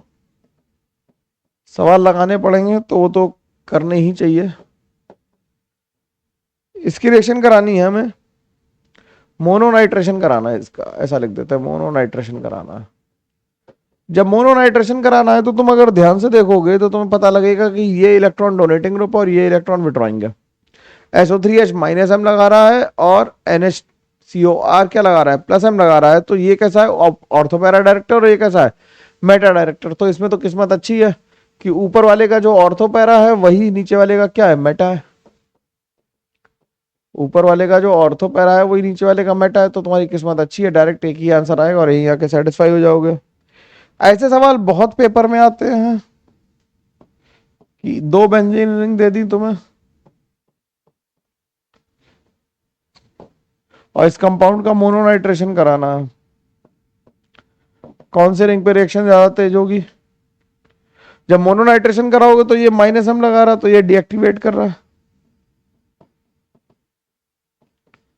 और ये प्लस S से क्या कर रहा है, एक्टिवेट कर रहा है। तो हम किसकी बात मानेंगे, हम तो एक्टिवेटर की बात मानेंगे। तो एक्टिवेटर के ऑर्थो पैरा पोजीशन पे हम क्या लगाएंगे, NO2 लगाएंगे। तो केवल पैरा पे लगा देते हैं हम लोग, एक बार आना है तो।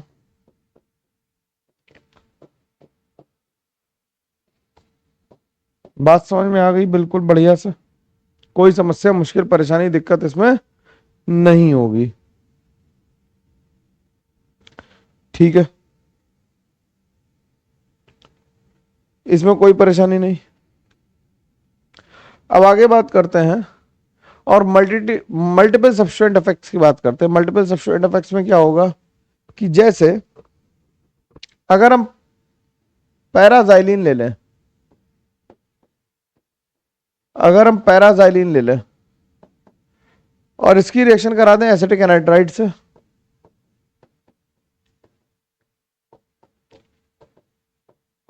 इन प्रेजेंस ऑफ AlCl3, ठीक, तो इससे एक प्रोडक्ट बन जाएगा जहां पे एसाइलेशन होगा। ये फ्रीडल क्राफ्ट एसाइलेशन का एग्जांपल है। किसका एग्जांपल है,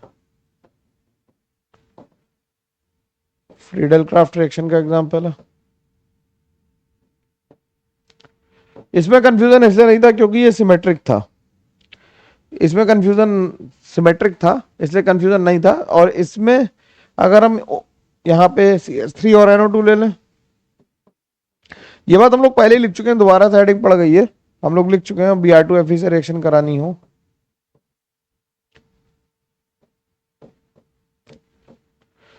तो यहाँ पे NO2 रहेगा, यहाँ पे Br आ जाएगा। ठीक,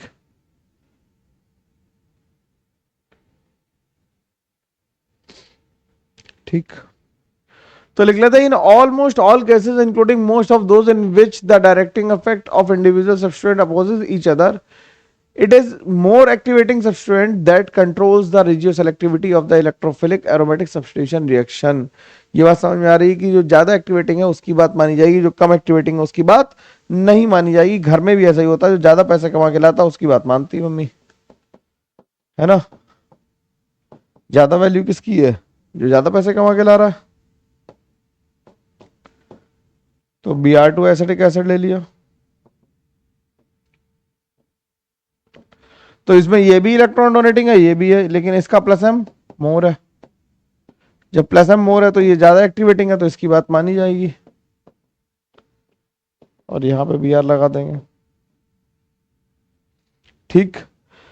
जब दो सब्सट्रेट ऐसे हो जो अपोजिटली हो, when two positions are comparably activated by alkyl group, substituents usually occurs as the less hindered site. अब जैसे अगर हम देखें कि अगर हम एक जगह CH3 लगा लें और एक जगह CMe3 लगा लें, और इसकी HNO3 और H2SO4 से रिएक्शन करानी है, ठीक। तो इससे क्या हो जाएगा, NO2 लेस हिस्टेरिकली हिंडर्ड साइड पे जाके जुड़ जाएगा, क्योंकि इसके ऑर्थो वाली तो ज्यादा हिंडर्ड होगी, ठीक। बात समझ में आ रही, आसानी से आ पा रही, इसमें कोई दिक्कत है नहीं, ठीक। अब बात करते हैं सब्स्टिट्यूशन इन नेफ्थलीन। ये बड़ी इंपॉर्टेंट है, सब्स्टिट्यूशन इन नेफ्थलीन कहां पे होता है। इसमें काफी लोग कंफ्यूज होते हैं और गलत कर देते हैं। सब्स्टिट्यूशन इन नेफ्थलीन की अगर हम बात करें तो हम ये कह सकते हैं कि हमने क्या ली, नेफ्थलीन ले ली, और इसमें हम कराना चाहते हैं कि एसाइलेशन मान लो कराना चाहता है।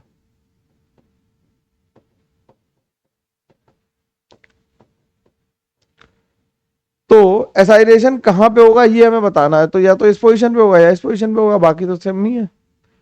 तो हमने क्या किया, दोनों पे एक बार बना के देख लिया।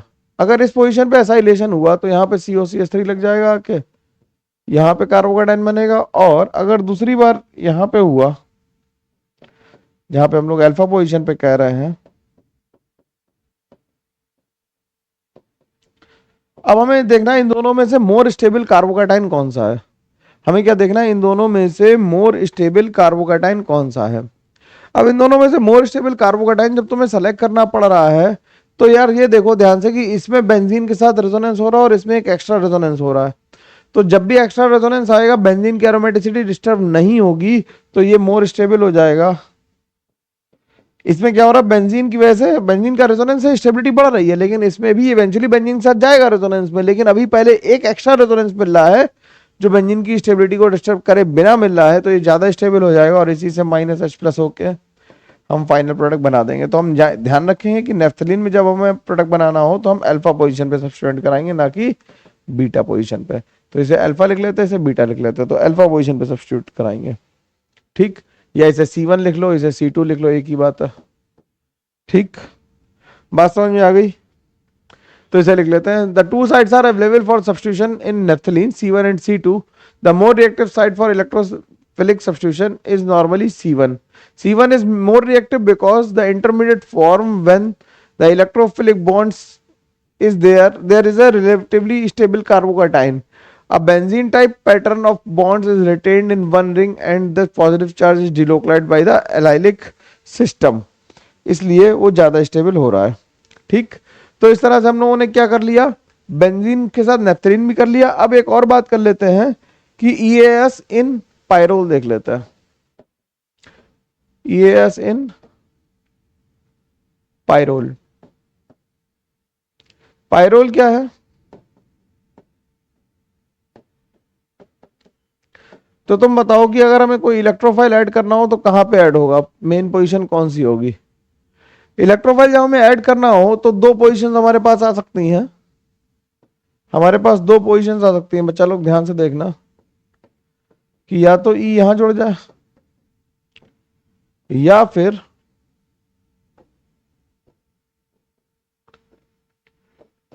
E यहां जुड़ जाए। इन दोनों में से कहां जुड़ेगा, कौन मेजर आएगा, तो मैं ये कह रहा हूं कि ये मेजर आएगा, ठीक। क्यों आएगा, इसका आंसर तुम्हें ढूंढ के लाना है, वाई तुम्हें ढूंढना है, ये होमवर्क के लिए है। वाई तुम्हें ढूंढना है और ये होमवर्क के लिए है, ठीक है ना।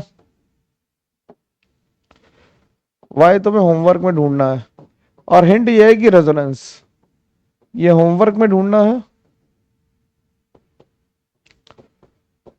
और हिंट है इसकी